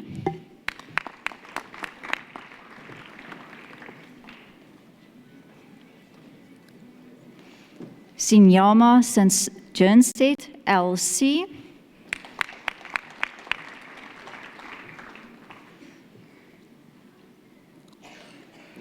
Smith VS.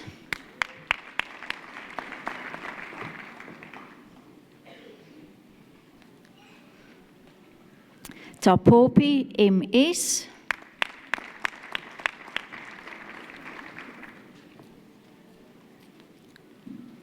Venter T.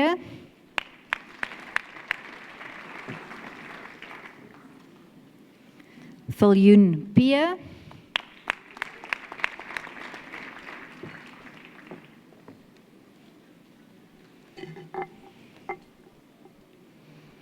Zulu Nkumalu, PT.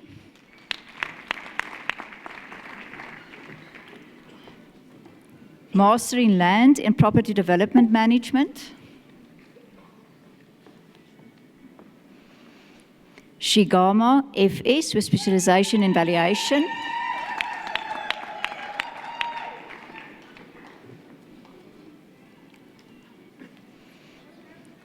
Masilana, NTO, with specialization in valuation and project management.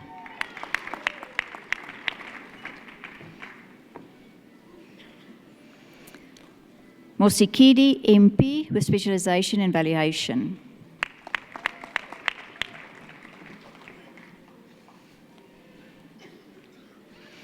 Mponchane, PS, with specialization in valuation.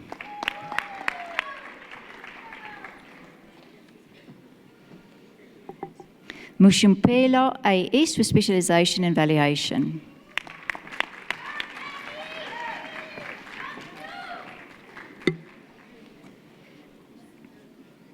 Nkitu, B, with specialization in valuation.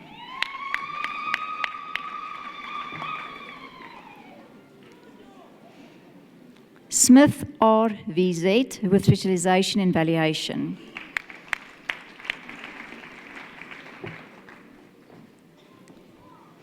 Stein, HSJ, with specialization in valuation.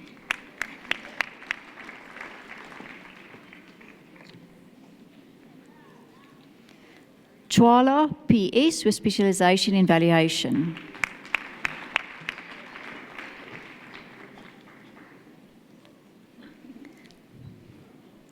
Zimema, L, with specialization in valuation.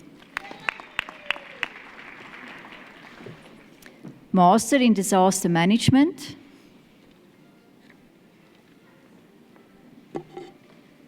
Achipara, FN.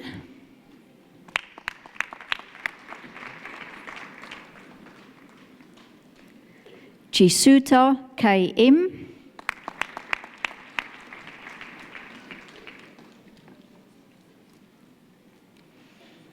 Fakude, BC.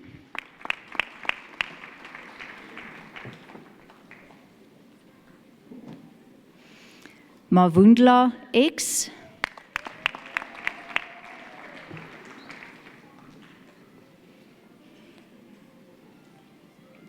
Mosutu, LL.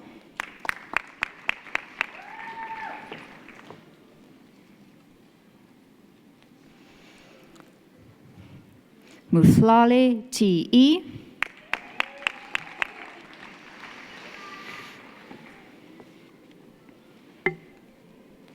Mutekwa, CJ.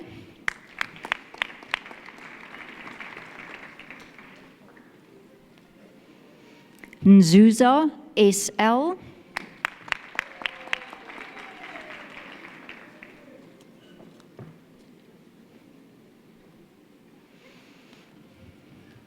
Revelry, Riza, KN. Master in Urban and Regional Planning.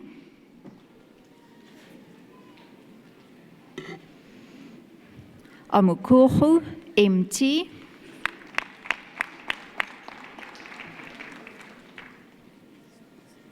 Bingle, RV, and a degree with distinction.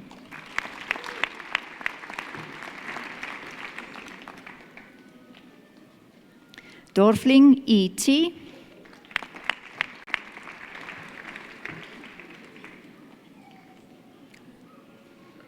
Dorfling, W.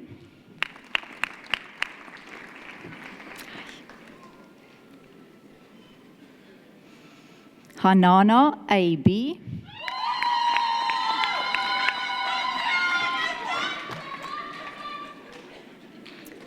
Jacobus, M, and the degree with distinction.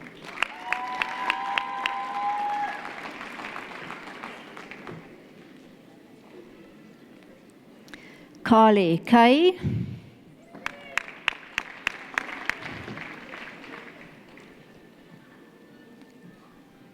Liu, OB.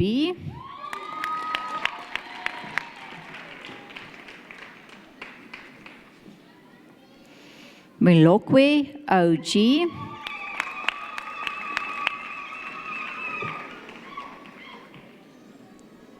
Mwele A.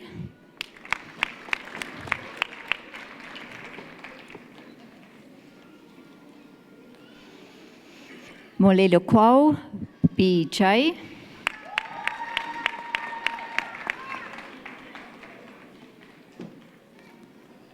Mutau MI.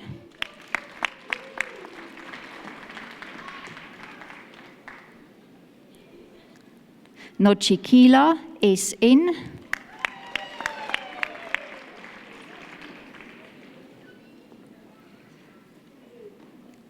Van Brakel WJA.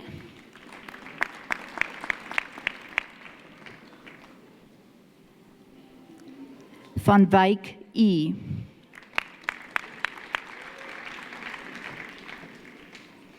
Master in Sustainable Agriculture. Akalu BT.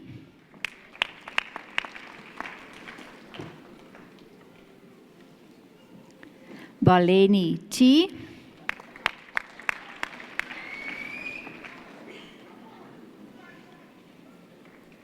Chabi MM.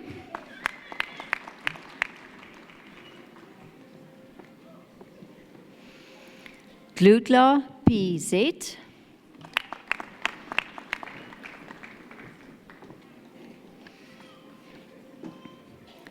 Ikepo D and the degree with distinction.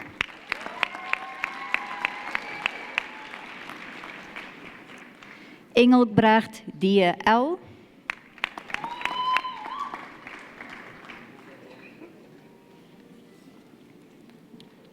Harane P.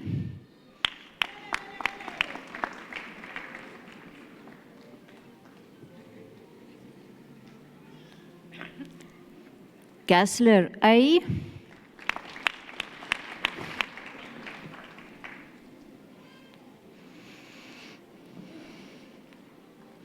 Homoswana RA.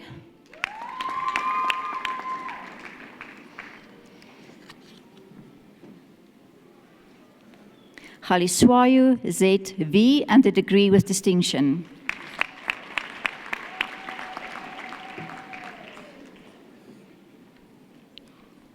Kushwayo JK.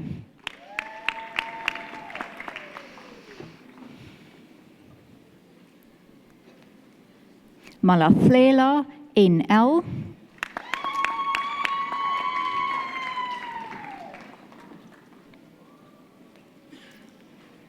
Malinda H.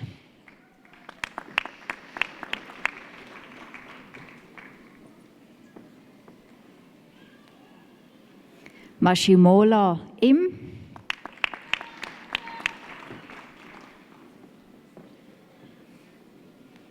Matanga YV.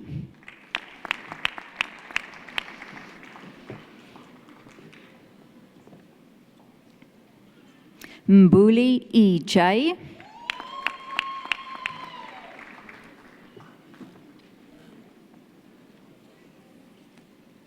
Mfusi MJ.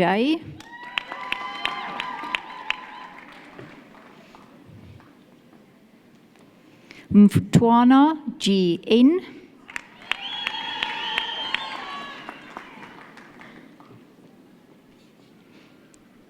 Mdwangu BG.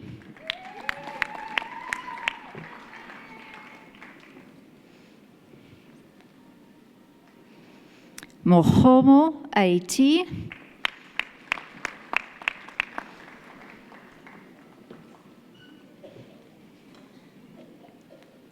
Mulapu MA.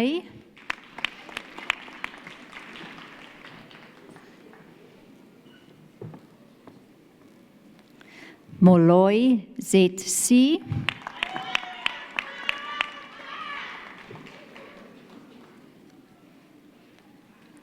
Mulotu PM.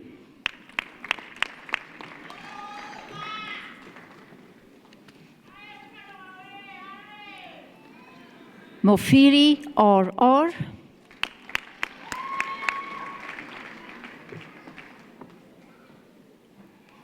Msibi S.Z.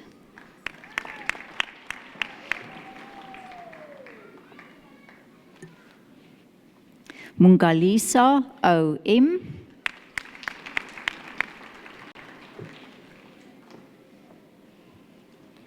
Ndlubu E.B.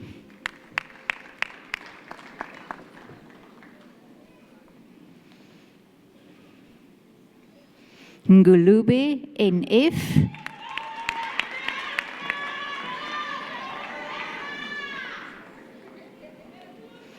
Ngwabe N.S.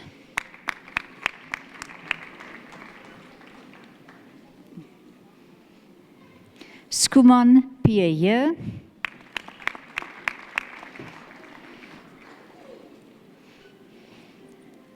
Shakwane M.K.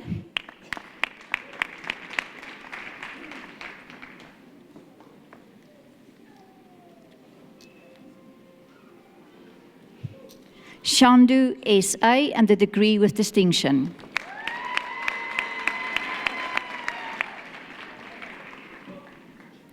Sabisi M.P.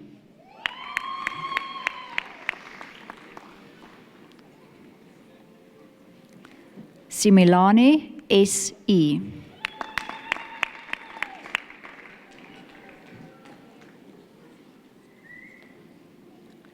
Sitole D.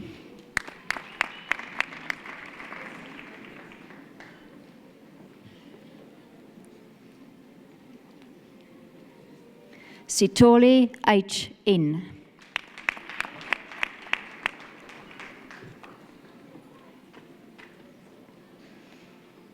Somlotha Z.S.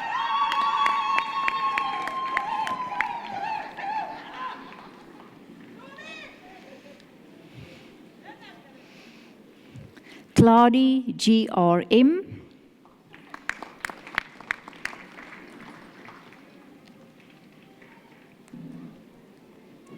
Chabalala S.T.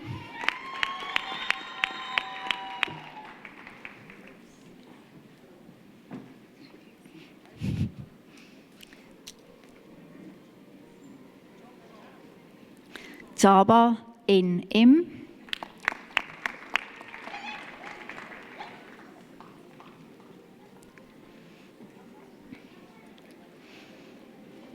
Clarissa Z.W.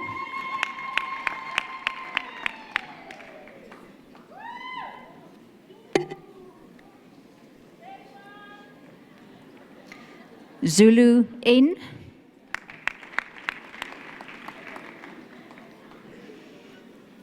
Master of Science in Agriculture.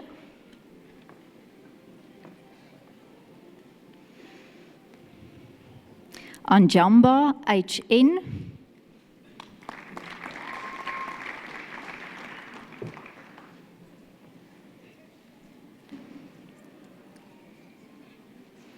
Bohatri L.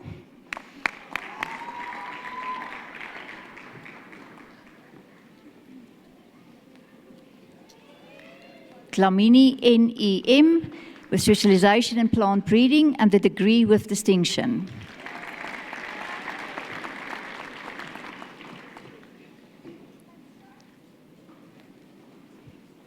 Ede J.A.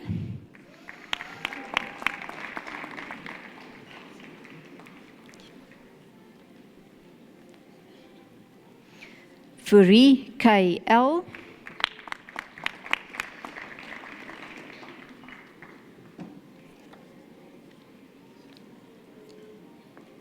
Gwebu J.Z.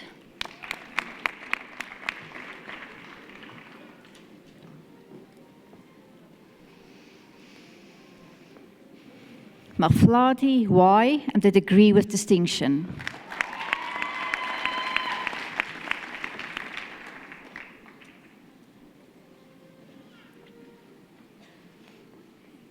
Mbuma N.W. with specialization in plant breeding and the degree with distinction.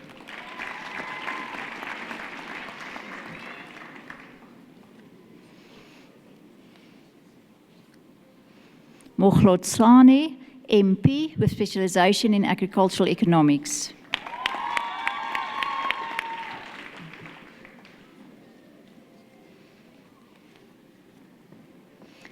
Mpapati, ML with specialization in animal science.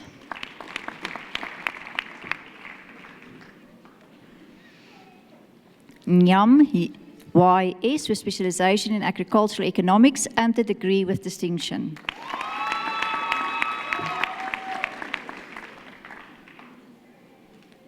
Pakela K with specialization in plant breeding and the degree with distinction.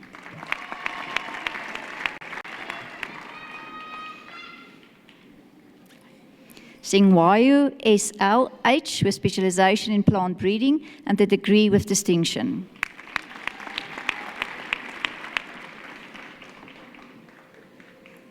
Van Straten LF with specialization in soil science.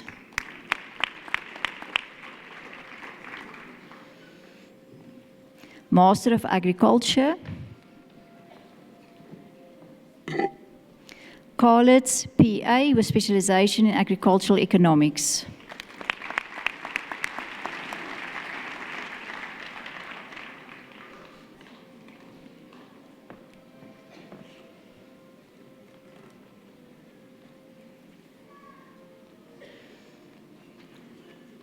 Mr. Chancellor, allow me to introduce to you Ms. Spannenberg Jessica Megan.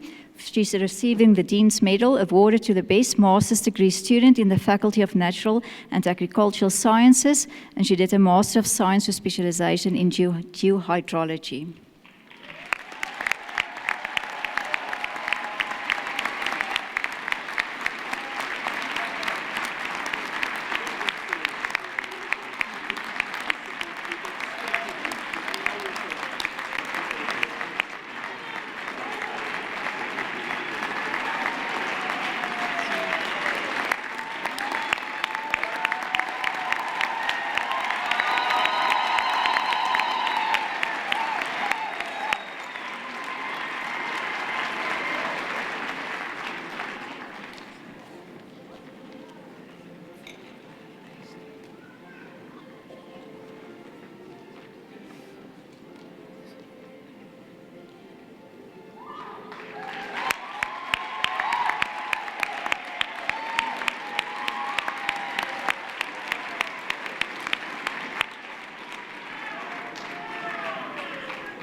It turns out I don't need them anymore. Ladies and gentlemen, when I say good afternoon, I really mean it. I really, really mean it. This is the last of 11 graduation sessions on this campus, the last of 14 graduation sessions, including the 3 at the Kwakwa campus. And because of the political activities and disturbances on campuses last year, this year we did not have the normal graduation session in April, which means that in this period, we have combined what would have been the graduations in April and in June into one session. We've graduated upward of 6,000, if I'm not mistaken, students. There was one session, only one graduation session, which had 1,000 graduates, one which had 750. So I can tell you, when I say good afternoon, my arms and my shoulders are saying good afternoon. All that's left of me is to say a few thank yous and congratulations. I'm going to start with the 2 young people who gave us that beautiful rendition of Time to Say Goodbye. Am I right? And they've Charity Liburu and Alberta Engelbrecht have been entertaining us for the better part of last week, interspersed in the middle by Delia Maumakwe. In the absence of all of them, ladies and gentlemen, can we please give them a rousing round of applause?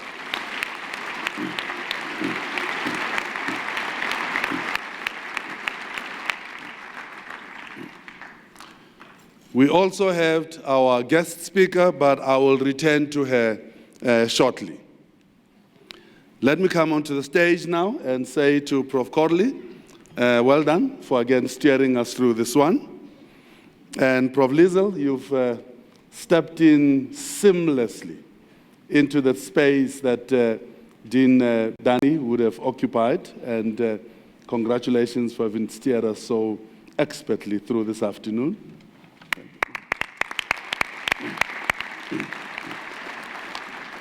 Let me also acknowledge all the deans and acting deans that are on the stage who have been part of the processions, even when it was not their turn to do their shifts. And it's appreciated when the stage is full at the back here, both to the deans and the acting deans. And let's give them a round of applause again, ladies and gentlemen. Before I move to the front seat, the lady standing to the extreme left, please rise, ma'am. This is the SRC member responsible for graduate studies in the SRC, am I right? Postgraduate, well, I'm American trained. When I say graduate, I mean postgraduate. Okay, okay, welcome to you, ma'am, and thank you very much, too, for being with us. The two registrars, will you please rise? Dr. Gift and Dr. Karen, well done to you both. The President of Convocation, the goeie vriend, Professor Grobler. And last but not least, the chairperson of the council. We truly appreciate on this campus that the council of this university takes these proceedings extremely seriously. And the chairperson of council is here in person today. But for the whole of last week, there was at least one member of council on the podium and on the stage here with us. And it is truly, truly appreciated. And in the front row, representatives from the South Campus and the Kwakwa Campus, your presence here is acknowledged with appreciation.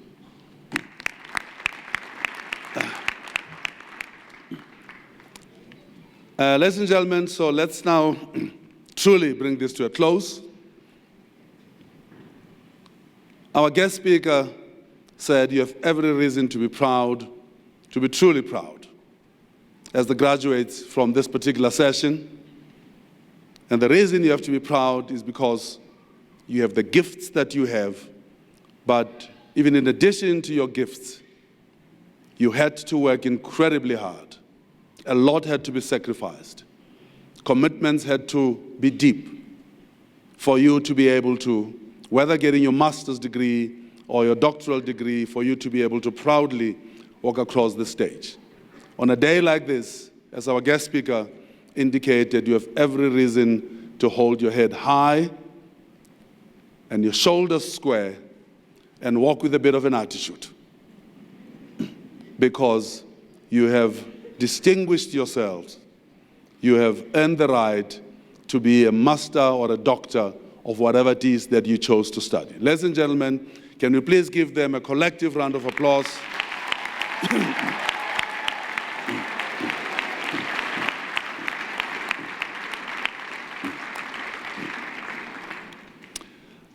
I'm now going to ask you, because yes, sacrifices you made, hard work you had to put into whatever it is that you're studying, but there were many others who had to work as hard, or if not harder, than you, who sacrificed even more than you sacrificed, who prayed for you to be able to go across the stage.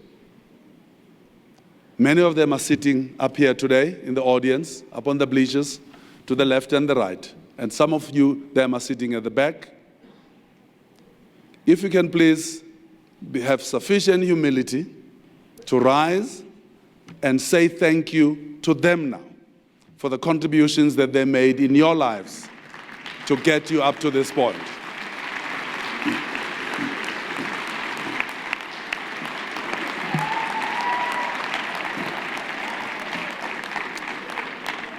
Ladies and gentlemen, this is the last graduation session. Please make noise. Please get up again and make noise.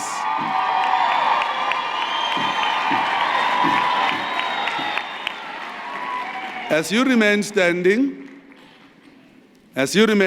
some of those who contributed to where you are today may not have been the father or the mother or the brother, sister, uncle or aunt, school teacher, priest, pastor, rabbi, imam, but they are the teachers. But I'm not only talking about these teachers who are sitting in front of you today, and some of them sitting on the stage. I'm talking about those who started you off at grade 1 or substandard A, depending on how old you are. And those who saw you through the various stages to get to where you are today. So with this in front of you as a proxy to all those who contributed educationally to our achievements and success, please make a lot of noise in saying thank you to them.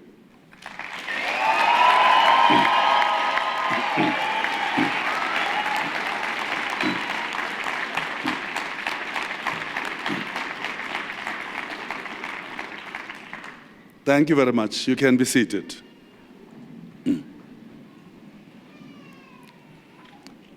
I'm now going to ask all those who got their degrees with distinction to please rise.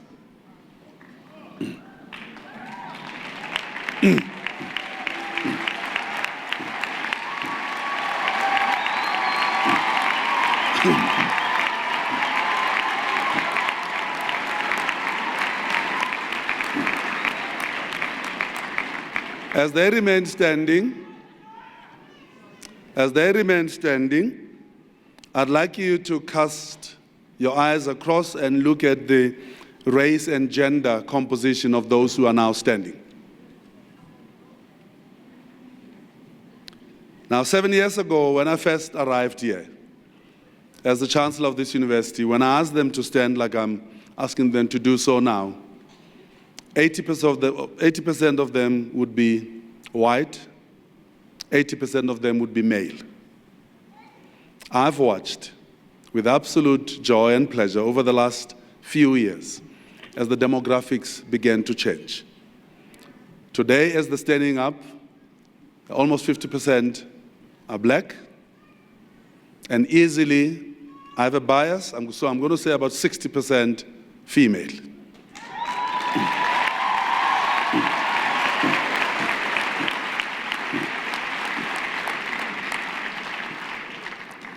Madam Justice Mulemela, you said you challenged us, and you said you want to see gender diversity on the teaching staff, in the workplace, and everywhere else we look.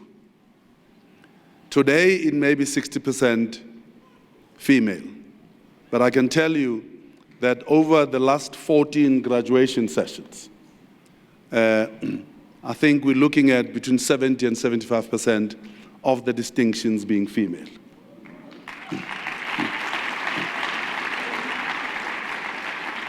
And some of the faculties in Kwakwa, 100% of the distinctions were females. Some of the faculties, it was as close to 90% female.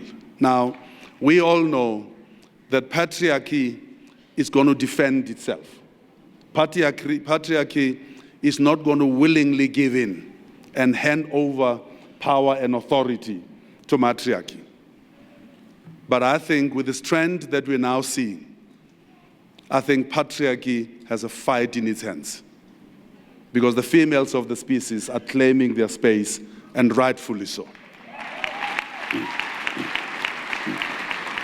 And I can only believe that it bodes well for the future of humankind to see as the lid is lifted and democratic dispensations take root. And as Martin Luther King, who was quoted by the guest speaker in one of his other very famous quotations, that it's not the color of your skin, but the content of your character that must determine how high you rise. And it's fantastic to see females and women staking their claim with force. And ladies and gentlemen, let's give a round of applause to all these distinctions, especially the females of the species.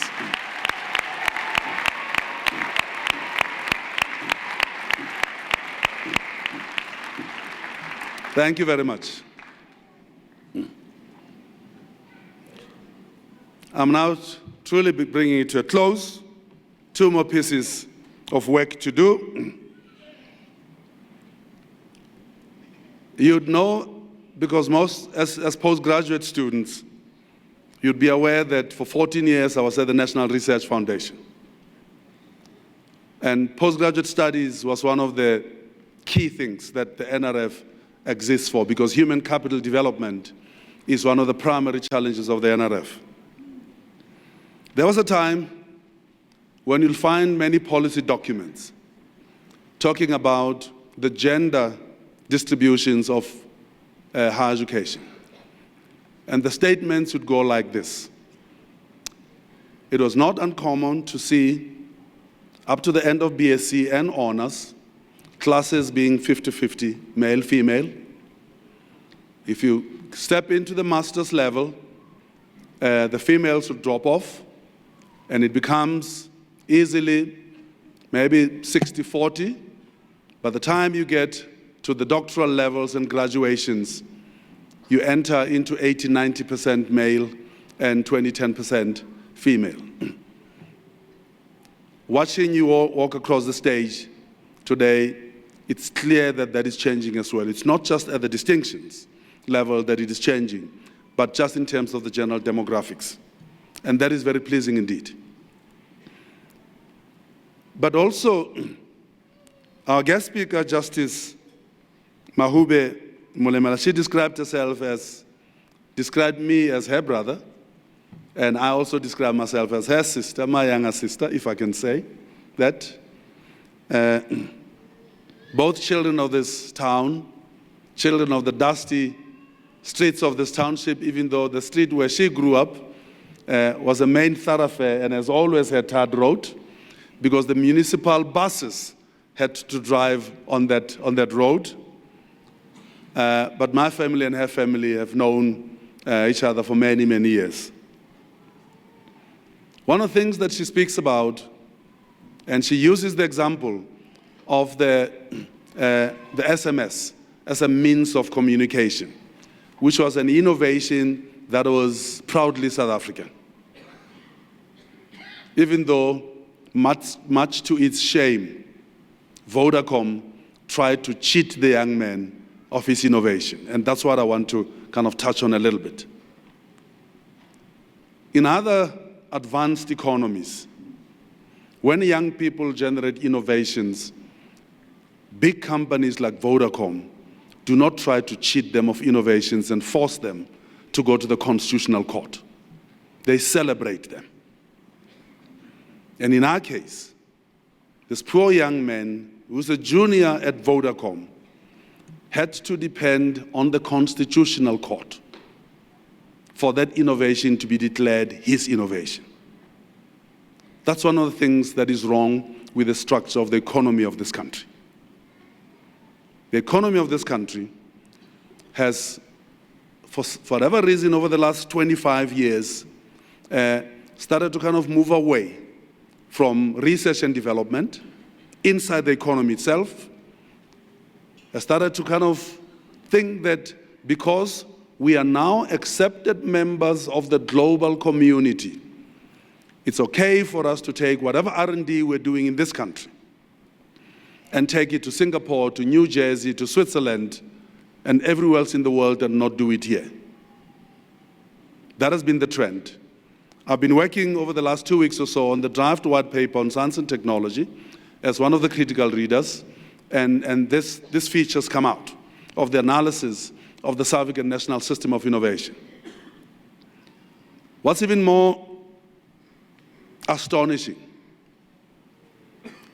is that those who require and purchase innovations for economic development in South Africa, whether they're in the public sector or the private sector, display lack of faith in South African innovations and choose not to purchase those, but rather to purchase innovations from abroad.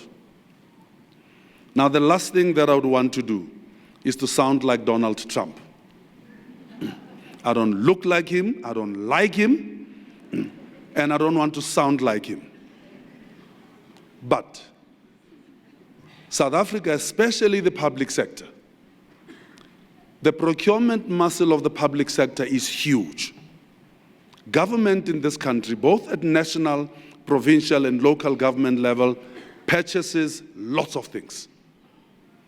And if our own government will not purchase South African innovations, who will? And one of the challenges, as a response to the draft white paper and a critical reader, was to challenge the Department of Science and Technology and Cabinet to say that when it comes, you can never have a healthy national system of innovation if even the public procurer of innovations don't procure from the innovations in their own nations. But also, and I now turn to our new Vice Chancellor.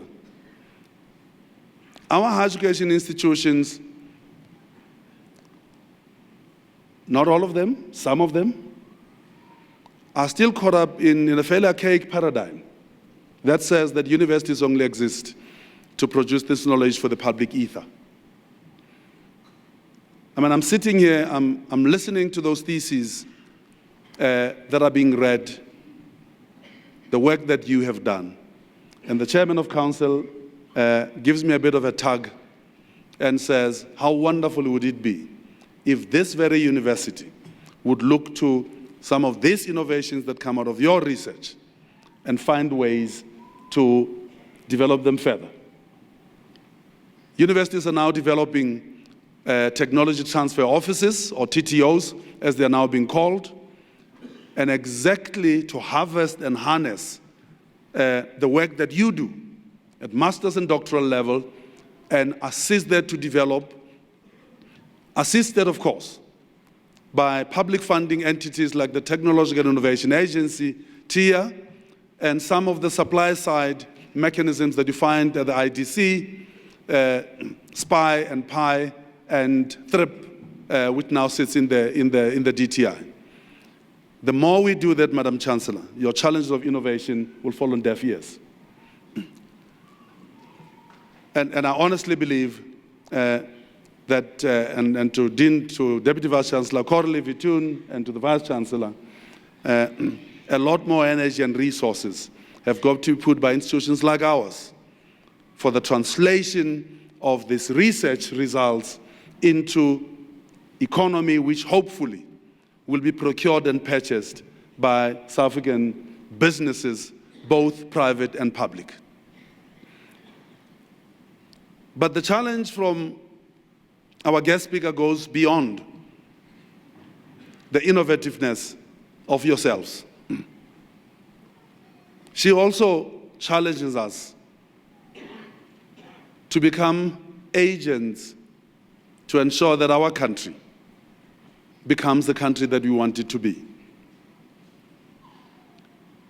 She shares with us two quotations, one from Martin Luther King Jr.,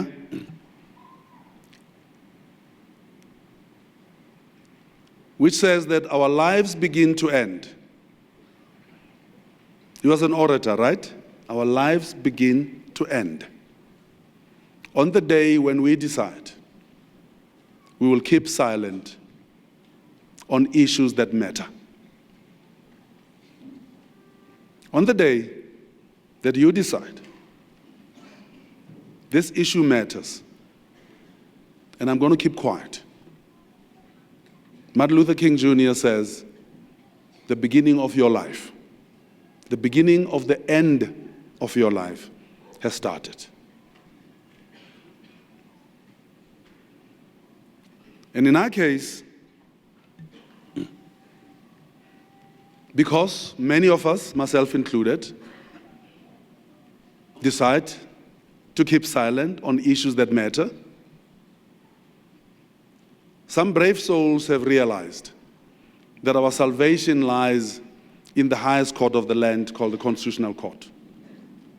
We'll take many of these challenges to the Constitutional Court. But the second quotation from our Speaker, Madam Justice Molemela, this afternoon is from Justice Edwin Cameron. And I like this one, that the Constitution does not execute itself. It is executed by men and women. Shame on us that we've decided to place such a huge burden on the Constitution because we choose to remain silent on issues that matter, many of which issues have no business ending up at the Constitutional Court.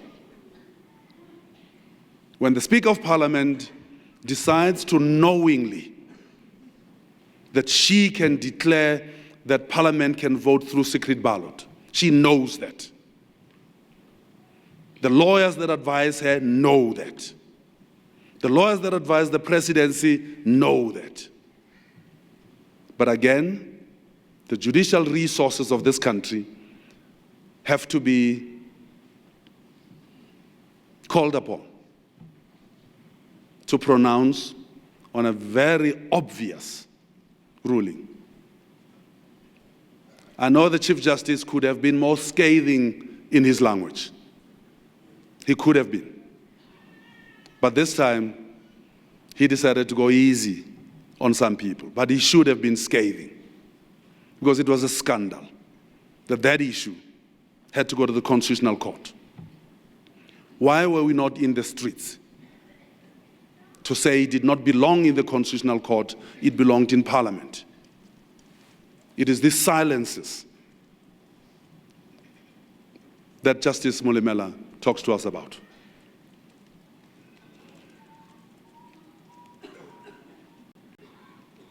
We have benefited more than we deserve from Nelson Mandela. More than we deserve. Because we're starting to show ourselves unworthy of being those in whose legacy, in whose hands his legacy is safe. Shame on us all.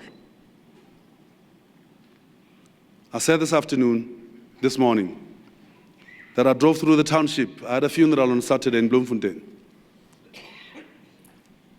And the little time that I spent in the township on one day, just on that route that I took,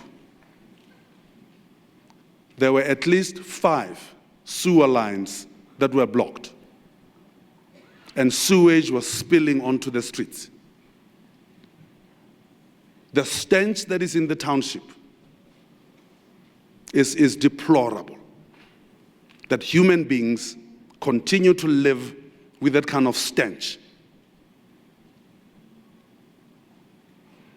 How I did not throw up, I don't know.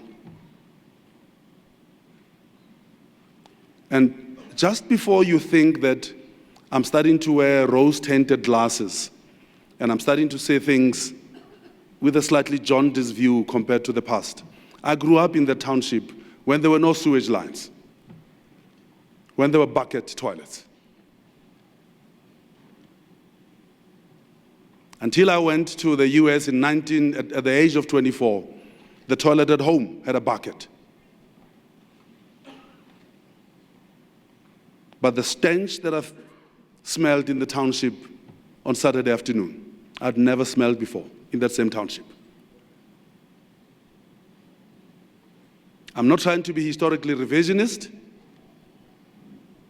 but I'm saying, why are the people of Bloemfontein seeming so content to live with that stench? What will it take for them to say no more? we shall execute the Constitution.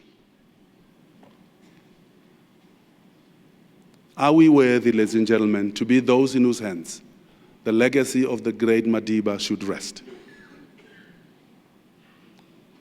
Every day that passes, we're starting to ask big questions about our worthiness.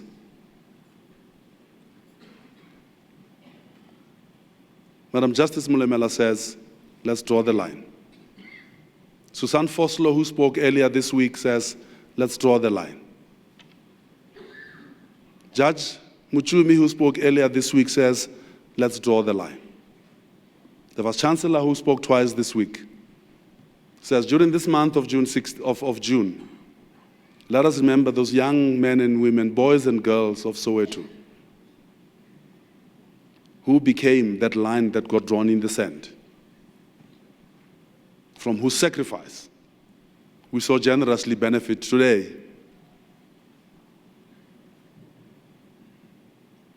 The clarion call is calling.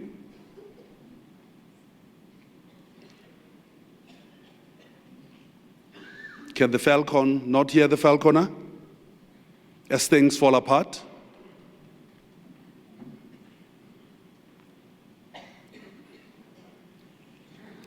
Tonight you'll go and celebrate, and tomorrow and after tomorrow. But as the noise from the party starts to die down a little bit, reflect on these messages. But let me not be a party pooper and say, congratulations, ladies and gentlemen, go have fun tonight. Congratulations to you all.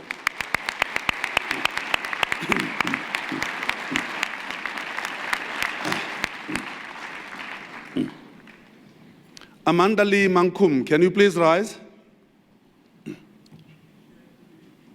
She had to leave. What a pity. What a pity.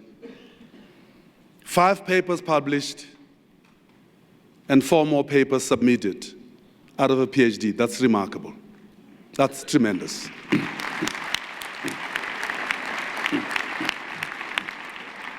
Dr. Sibulai, please rise.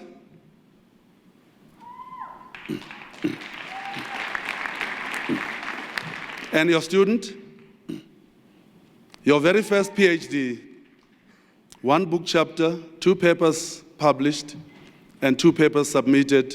That's absolutely fantastic. Thank you very much.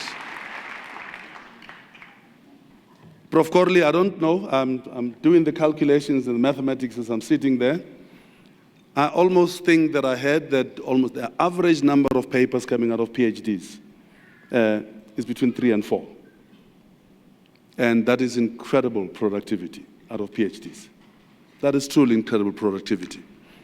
And I really want to both you and your promoters to say, fantastic, well done. And you deserve a round of applause.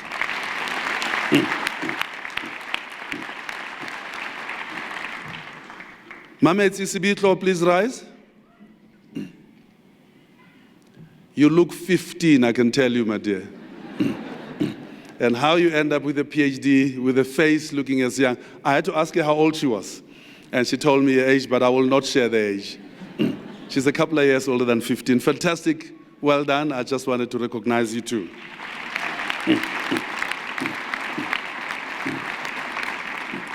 And this morning I made a mistake, so I expect that I'll make a mistake again. But Professor Marek Elabuskachne, please rise. If there's anybody else who had more than 1 PhD student today, please rise. Of the promoters. Thank you very much again. I acknowledge promoting students is not easy. And when one has more than 1 in 1 graduation session, I think a special applause is deserved. Thank you very much.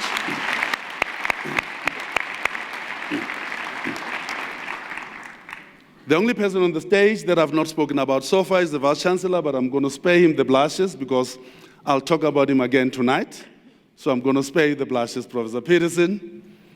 And ladies and gentlemen, the last order of business, as this being the last graduation session, I want all the university officials who have played any part however big or small, to please come and stand in front. You can go down as well because your job is done.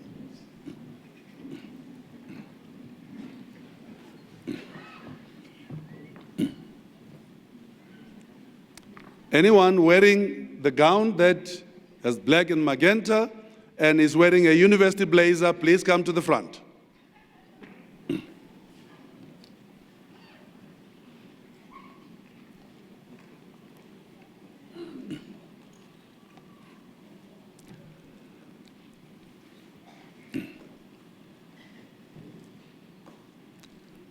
There were 2 visitors this week who came from other universities, senior managers and executives at other universities who came because somebody or other in their family was graduating.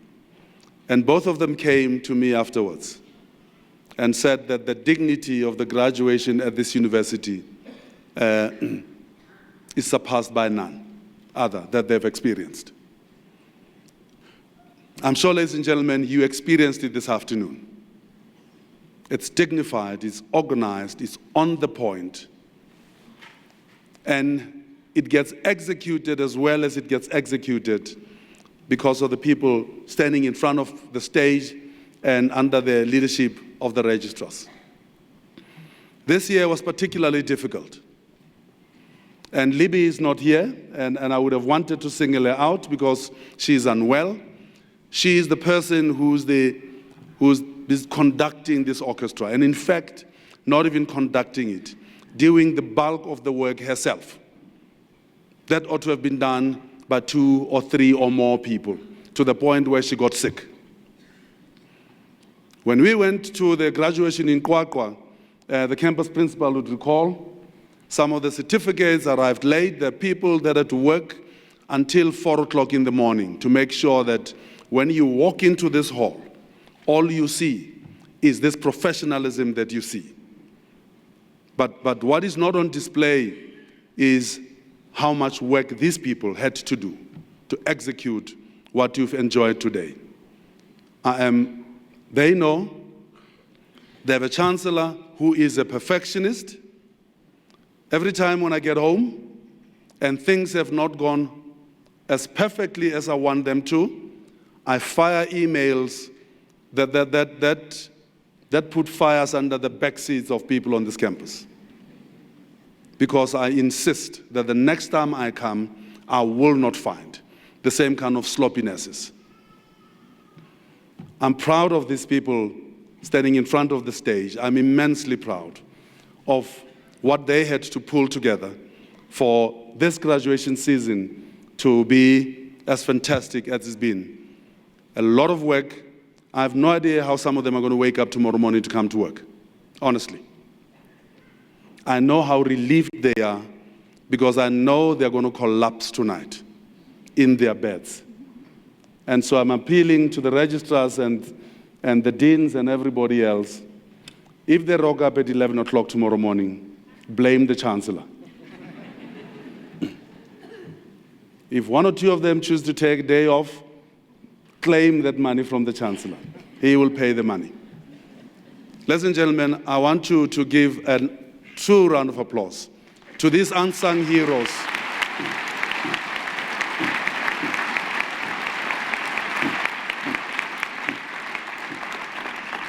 Thank you very much. Yani Mare, can you please come to the front?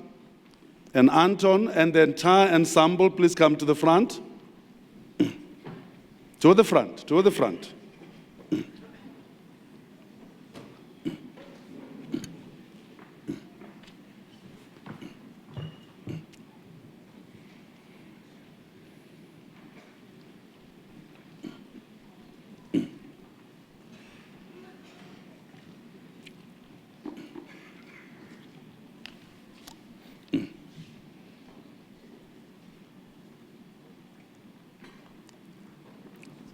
Very faithful servants of this institution, whenever they're called upon to come and provide this service, they're always there.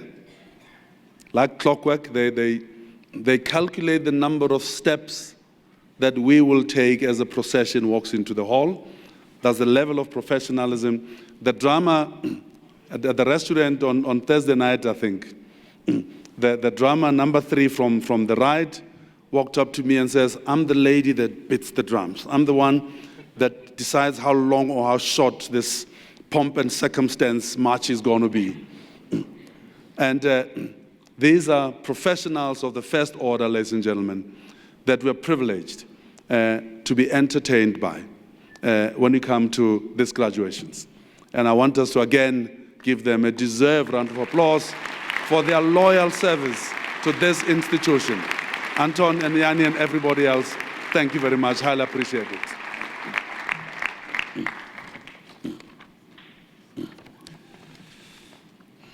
I actually think the only person who's not been thanked now is the Chancellor. Particularly because Professor Peterson told us earlier last week that he's astonished by the number of graduation sessions that the Chancellor of this university presides over. Another university that will not be called by name has many more sessions than we do, and he says if the Chancellor does 2 graduation sessions, it's a lot. And your Chancellor has just done 9 out of 11, and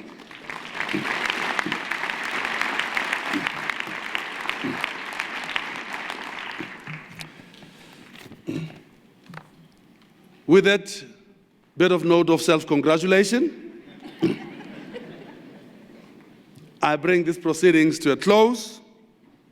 The university takes pleasure inviting you for coffee, tea, and juice in the H. van der Merwe Scholes Hall, which is to the west of this venue.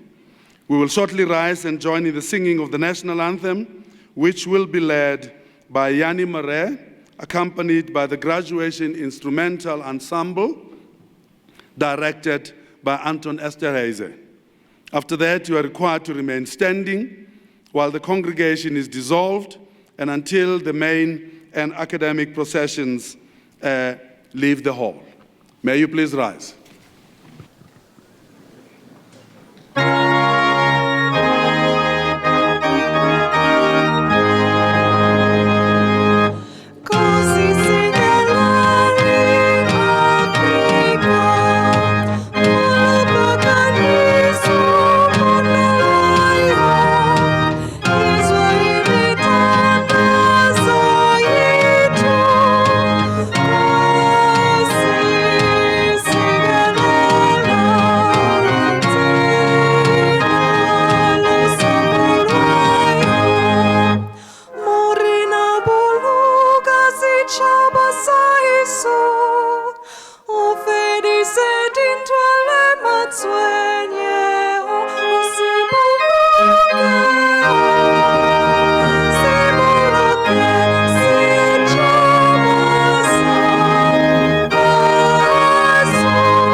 By virtue of the power vested in me as Chancellor, I hereby dissolve this congregation of the University of the Free State.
If you heard it all before